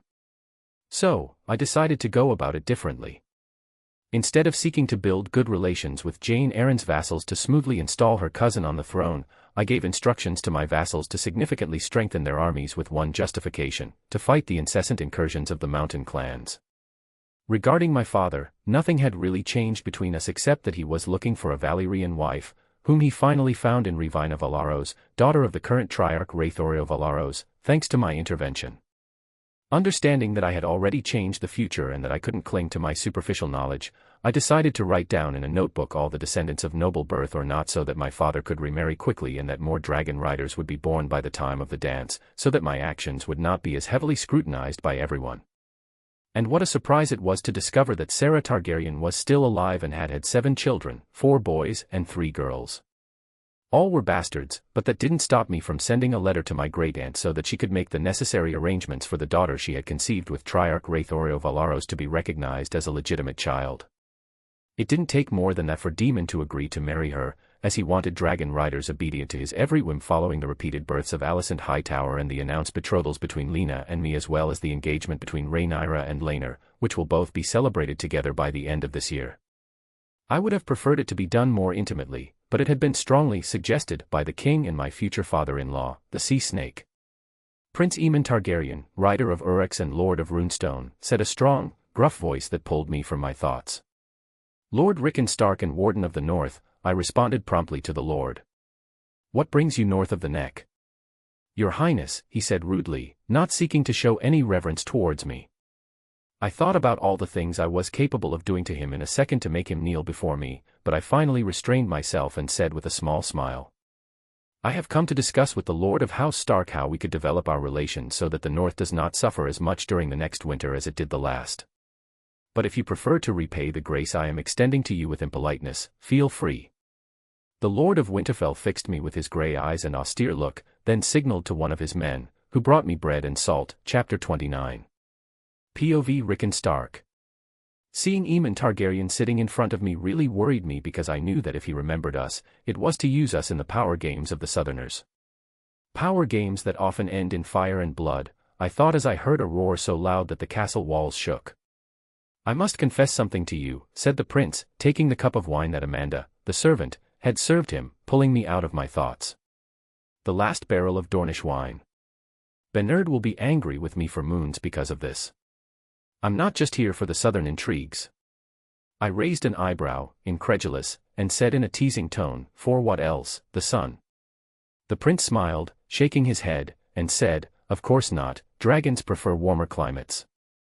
I think stronger ties with the northern houses are in order." I raised an eyebrow, surprised by his words, and then asked, "Why?" "Because I find that the northern houses value loyalty more than those in the south," replied Prince Aemon. "So, we're back to southern intrigues," I said, smiling slightly. "Everything in the kingdom revolves around southern intrigues, but I sincerely admire the history and firm hand that House Stark has over the north." I raised an eyebrow and then said, "You know the history of House Stark." "Surely not as well as you, but I've greatly enjoyed the stories of Brandon the Builder, Brandon the Breaker, and Jon Stark. But I must admit, the one who has sparked the most questions and admiration is Brandon the Bloody Blade. Some accounts speak of him as the ancestor of your house's founder, Brandon the Builder," said the prince, to my great surprise. "Very few people in the north still remember the names of my ancestors. I would never have imagined that a southerner would be more informed about my house's genealogy than some of my own vassals," I said, truly impressed. The prince smiled and said, "I sincerely admire the way of life, the folklore, and the unity that reigns in the north." "Very well, then let me show you around Winterfell, if you would like," I said, standing up. "With great pleasure," said the prince, following me. -5 moons later. -3 RD day of the 11th moon of the year 114 AC. POV Arnold Aaron. Seeing the Red Keep again after so many years felt strange. I was slightly anxious about what was about to happen, and at the same time, I could hardly wait, for I wanted more than anything to participate in the events that would surely change and mark the history of the realm. Dressed in silver armor and a sky-blue surcoat, not the bronze color of all the knights of House Royce who were part of the very famous Order of Knighthood, the Bronze Shields, led by Prince Aemon Targaryen, Lord of Runestone, who was also my liege lord to whom I had sworn loyalty and fealty. I paraded proudly through the streets of the capital on my pristine white destrier, among the 200 knights who had come with me under the command of Gunther, who had now made quite a name for himself and was called the Bronze Giant because of his size and ferocity in battle. No one dared to challenge the Knights of the Bronze Shields, both out of fear and respect that we inspired in all the inhabitants of the Vale. Respect that they will all have for me once I have reclaimed what is rightfully mine, I thought, allowing myself a moment to consider my legitimate inheritance, usurped by Jane Arryn, the seat of Lord of the Eyrie, Warden of the Vale. Dragon roar. My smile faded as I heard a sound that shook my insides, a sound all too familiar, reminding me that even after reclaiming my throne with the help of House Royce, there would still be an obstacle in my path if I truly wanted to become the Warden of the Vale, and not just a puppet under the control of the men who rode that giant beast. It keeps growing. Soon, even the Targaryens will feel threatened by it. That might be my chance to free myself from my chains, I thought, making sure to keep an unreadable expression for Gunther, who, although my friend, was unwaveringly loyal to his nephew. Gunther was practically my mentor, as he had trained me. And although we had earned our spurs and knightly titles together, he had truly earned his by single-handedly taking down a dozen raiders, while I had only taken down one. If a war had broken out earlier, he would have earned his spurs years ago. He is the second best blade in House Royce, after his nephew, who has recently shown exceptional talent in combat. A talent surely inherited from his father, who is still praised today as the finest blade in the realm, despite his repeated defeats against Ser Criston Cole. "You seem quite worried all of a sudden," said Gunther, slowing his horse to match my pace. "You know very well what's on my mind." I do, but if you want our prince's plan to succeed, you must appear as relaxed as possible, not like a dog looking for a bone to chew on to calm your nerves, said Gunther. I rolled my eyes and then said, I'll relax. You'd better, for today we will take down Jane Arryn and make you Lord of the Eyrie. Chapter 30.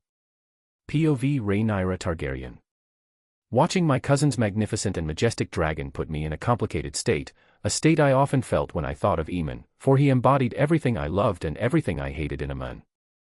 He is handsome, tall, funny, charming, polite, tolerant, generous, and intelligent, an intelligence that has allowed him to increase his personal wealth and that of his house several times over, if not dozens of times. According to rumors, he has even become a skilled swordsman and spends most of his time fighting against the seasoned Knights of the Bronze Shield Order, who, although famous, are not sworn Knights of House Royce as everyone imagines, but directly to him. A piece of information I recently learned from my cousin, I thought, casting a small sideways glance at her. As I refocused on Aemon, all his flaws came back to me in full force. In reality, he didn't have many flaws, and even fewer that I detested, but two things made him my enemy today, even though we were, in terms of blood, closer than my cousin Jane. His desire to see men rule over women and his arrogance. By seeking to depose my own cousin Jane to install that ambitious rooster Arnold Arryn, Aemon directly confronted me and opened the door to gossip, the same gossip that had led to Otto Hightower being removed from his position as Hand of the King. Gossip that could cost him his life, I told myself before glancing at Vhagar and Urex and adding to myself, slightly worried, or perhaps lead to a bloody war. He was everything I wanted to be and everything I would never be, a man, to begin with, a powerful man with a dragon that, in a few years, would be as large as Balerion the Black Dread, a man capable of raising more than 10,000 soldiers and 2,000 knights. If I had a dragon, an army, and were born a man, everyone would respect and bow before me. But instead, he tries to make sure that this little capricious brat steals what is mine, I thought, watching my half-brother Aegon holding the hand of my so-called good friend Alicent. He would make a terrible king, he is not the chosen one. The chosen one will be from my line, a true Targaryen king who will honor the conqueror, I thought before catching the gaze of Alicent, who watched over her children like a mother hen, to the point of smothering them and making them unbearable. Such a bad mother, I will never be like her, never like her. While I was lost in my thoughts, Aemon was already on the ground and reaching out to a small boy. Surprised, I first wondered if he had taken a woman and fathered a bastard, but the hopeful thought of rallying Lena to my side quickly vanished when I noticed a brooch representing the Stark sigil on the boy's clothing. Dirty son of a bitch, I screamed internally, instantly understanding what he had done. My father, either unaware of what was happening or seeking to extinguish the fire threatening to burn between us, stepped forward with a smile and said, astonished by my cousin's new stature, who surely exceeded 190 centimeters of muscle. Aemon, by the seven, I almost didn't recognize you, you've grown so much. I am doing perfectly well, uncle. It is a pleasure to see you again after all this time, he said. My father smiled and said, likewise. Still stunned by my cousin's arrival in the company of the heir of Lord Rickon Stark, Lord of Winterfell and Warden of the North, I did not react until I felt a slight nudge on my arm. I immediately stepped forward, but Alicent took advantage of my hesitation to say, Rhaenyra, aren't you going to greet your cousin who has traveled such a long way? It didn't take him more than a few days, I thought, forcing myself to maintain a neutral expression. Any well-bred young lady would recognize her mistake and be compelled to apologize, if only out of politeness, but I was the heir, and that bitch knew that I wouldn't lower my head before my subordinates because it would be perceived as a sign of weakness. A sign of weakness already perceived in my father.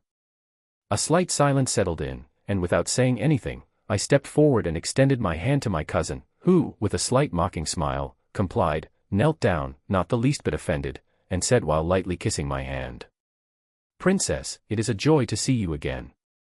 As the years go by, I realize more and more that you have truly earned your title as the delight of the realm. Father smiled and said, I am happy to see that the House of the Dragon, even separated by time and space, remains united. I nodded and said, it warms my heart that you chose to have your marriage take place at the same time as mine, Lord Royce. I said this to shatter the calm demeanor he always wore, which I knew was a mask to hide his pain or anger, but to my great surprise, my cousin did not react. He didn't dispel the notion that it was my father and House Valerian who were primarily behind this double wedding, nor did he challenge the fact that he was a prince of House Targaryen, a dragon rider, and not the lord of some minor second-rate house. Aemon said loudly in front of the gathered crowd, with a slight tone of self-mockery. It is true that it was important to me to celebrate the union between Lena and me with all of you because it wouldn't be the same without my family and all your noble selves to witness it. I thank you all for contributing to the pious wish of an arrogant young lord. My father smiled at the comment, as did the entire court, who, as always, acted according to my father's mood to stay in his good graces and not upset him, and then he said, Aemon, you are not an arrogant lord, you are a dragon lord, a prince of House Targaryen, and it is just as much my wish for you to be here to celebrate with the most noble lords of the realm these two wonderful unions that will unite House Targaryen, Royce, and Valyrian for a century. And I want to say this in front of all of you, I am happy and proud of everything you have accomplished in the name of House Targaryen. I refrained from rolling my eyes as I watched my cousin, who had stood up when I wasn't paying attention, hug my father, pretending to be deeply moved by these empty words. Everyone applauded like the little sheep they were in front of this touching display of familial affection between my father and my cousin, before they finally let go, smiling, and father said, Now that my nephew has finally arrived among us, prepare yourselves to celebrate this event as it should be. As he led the way, I saw that Aemon stayed behind, giving instructions to the young Stark who accompanied him, whom I had identified, though not with certainty, as the heir of Lord Rickon Stark, Cregan Stark. Cousin, I said, stepping toward him.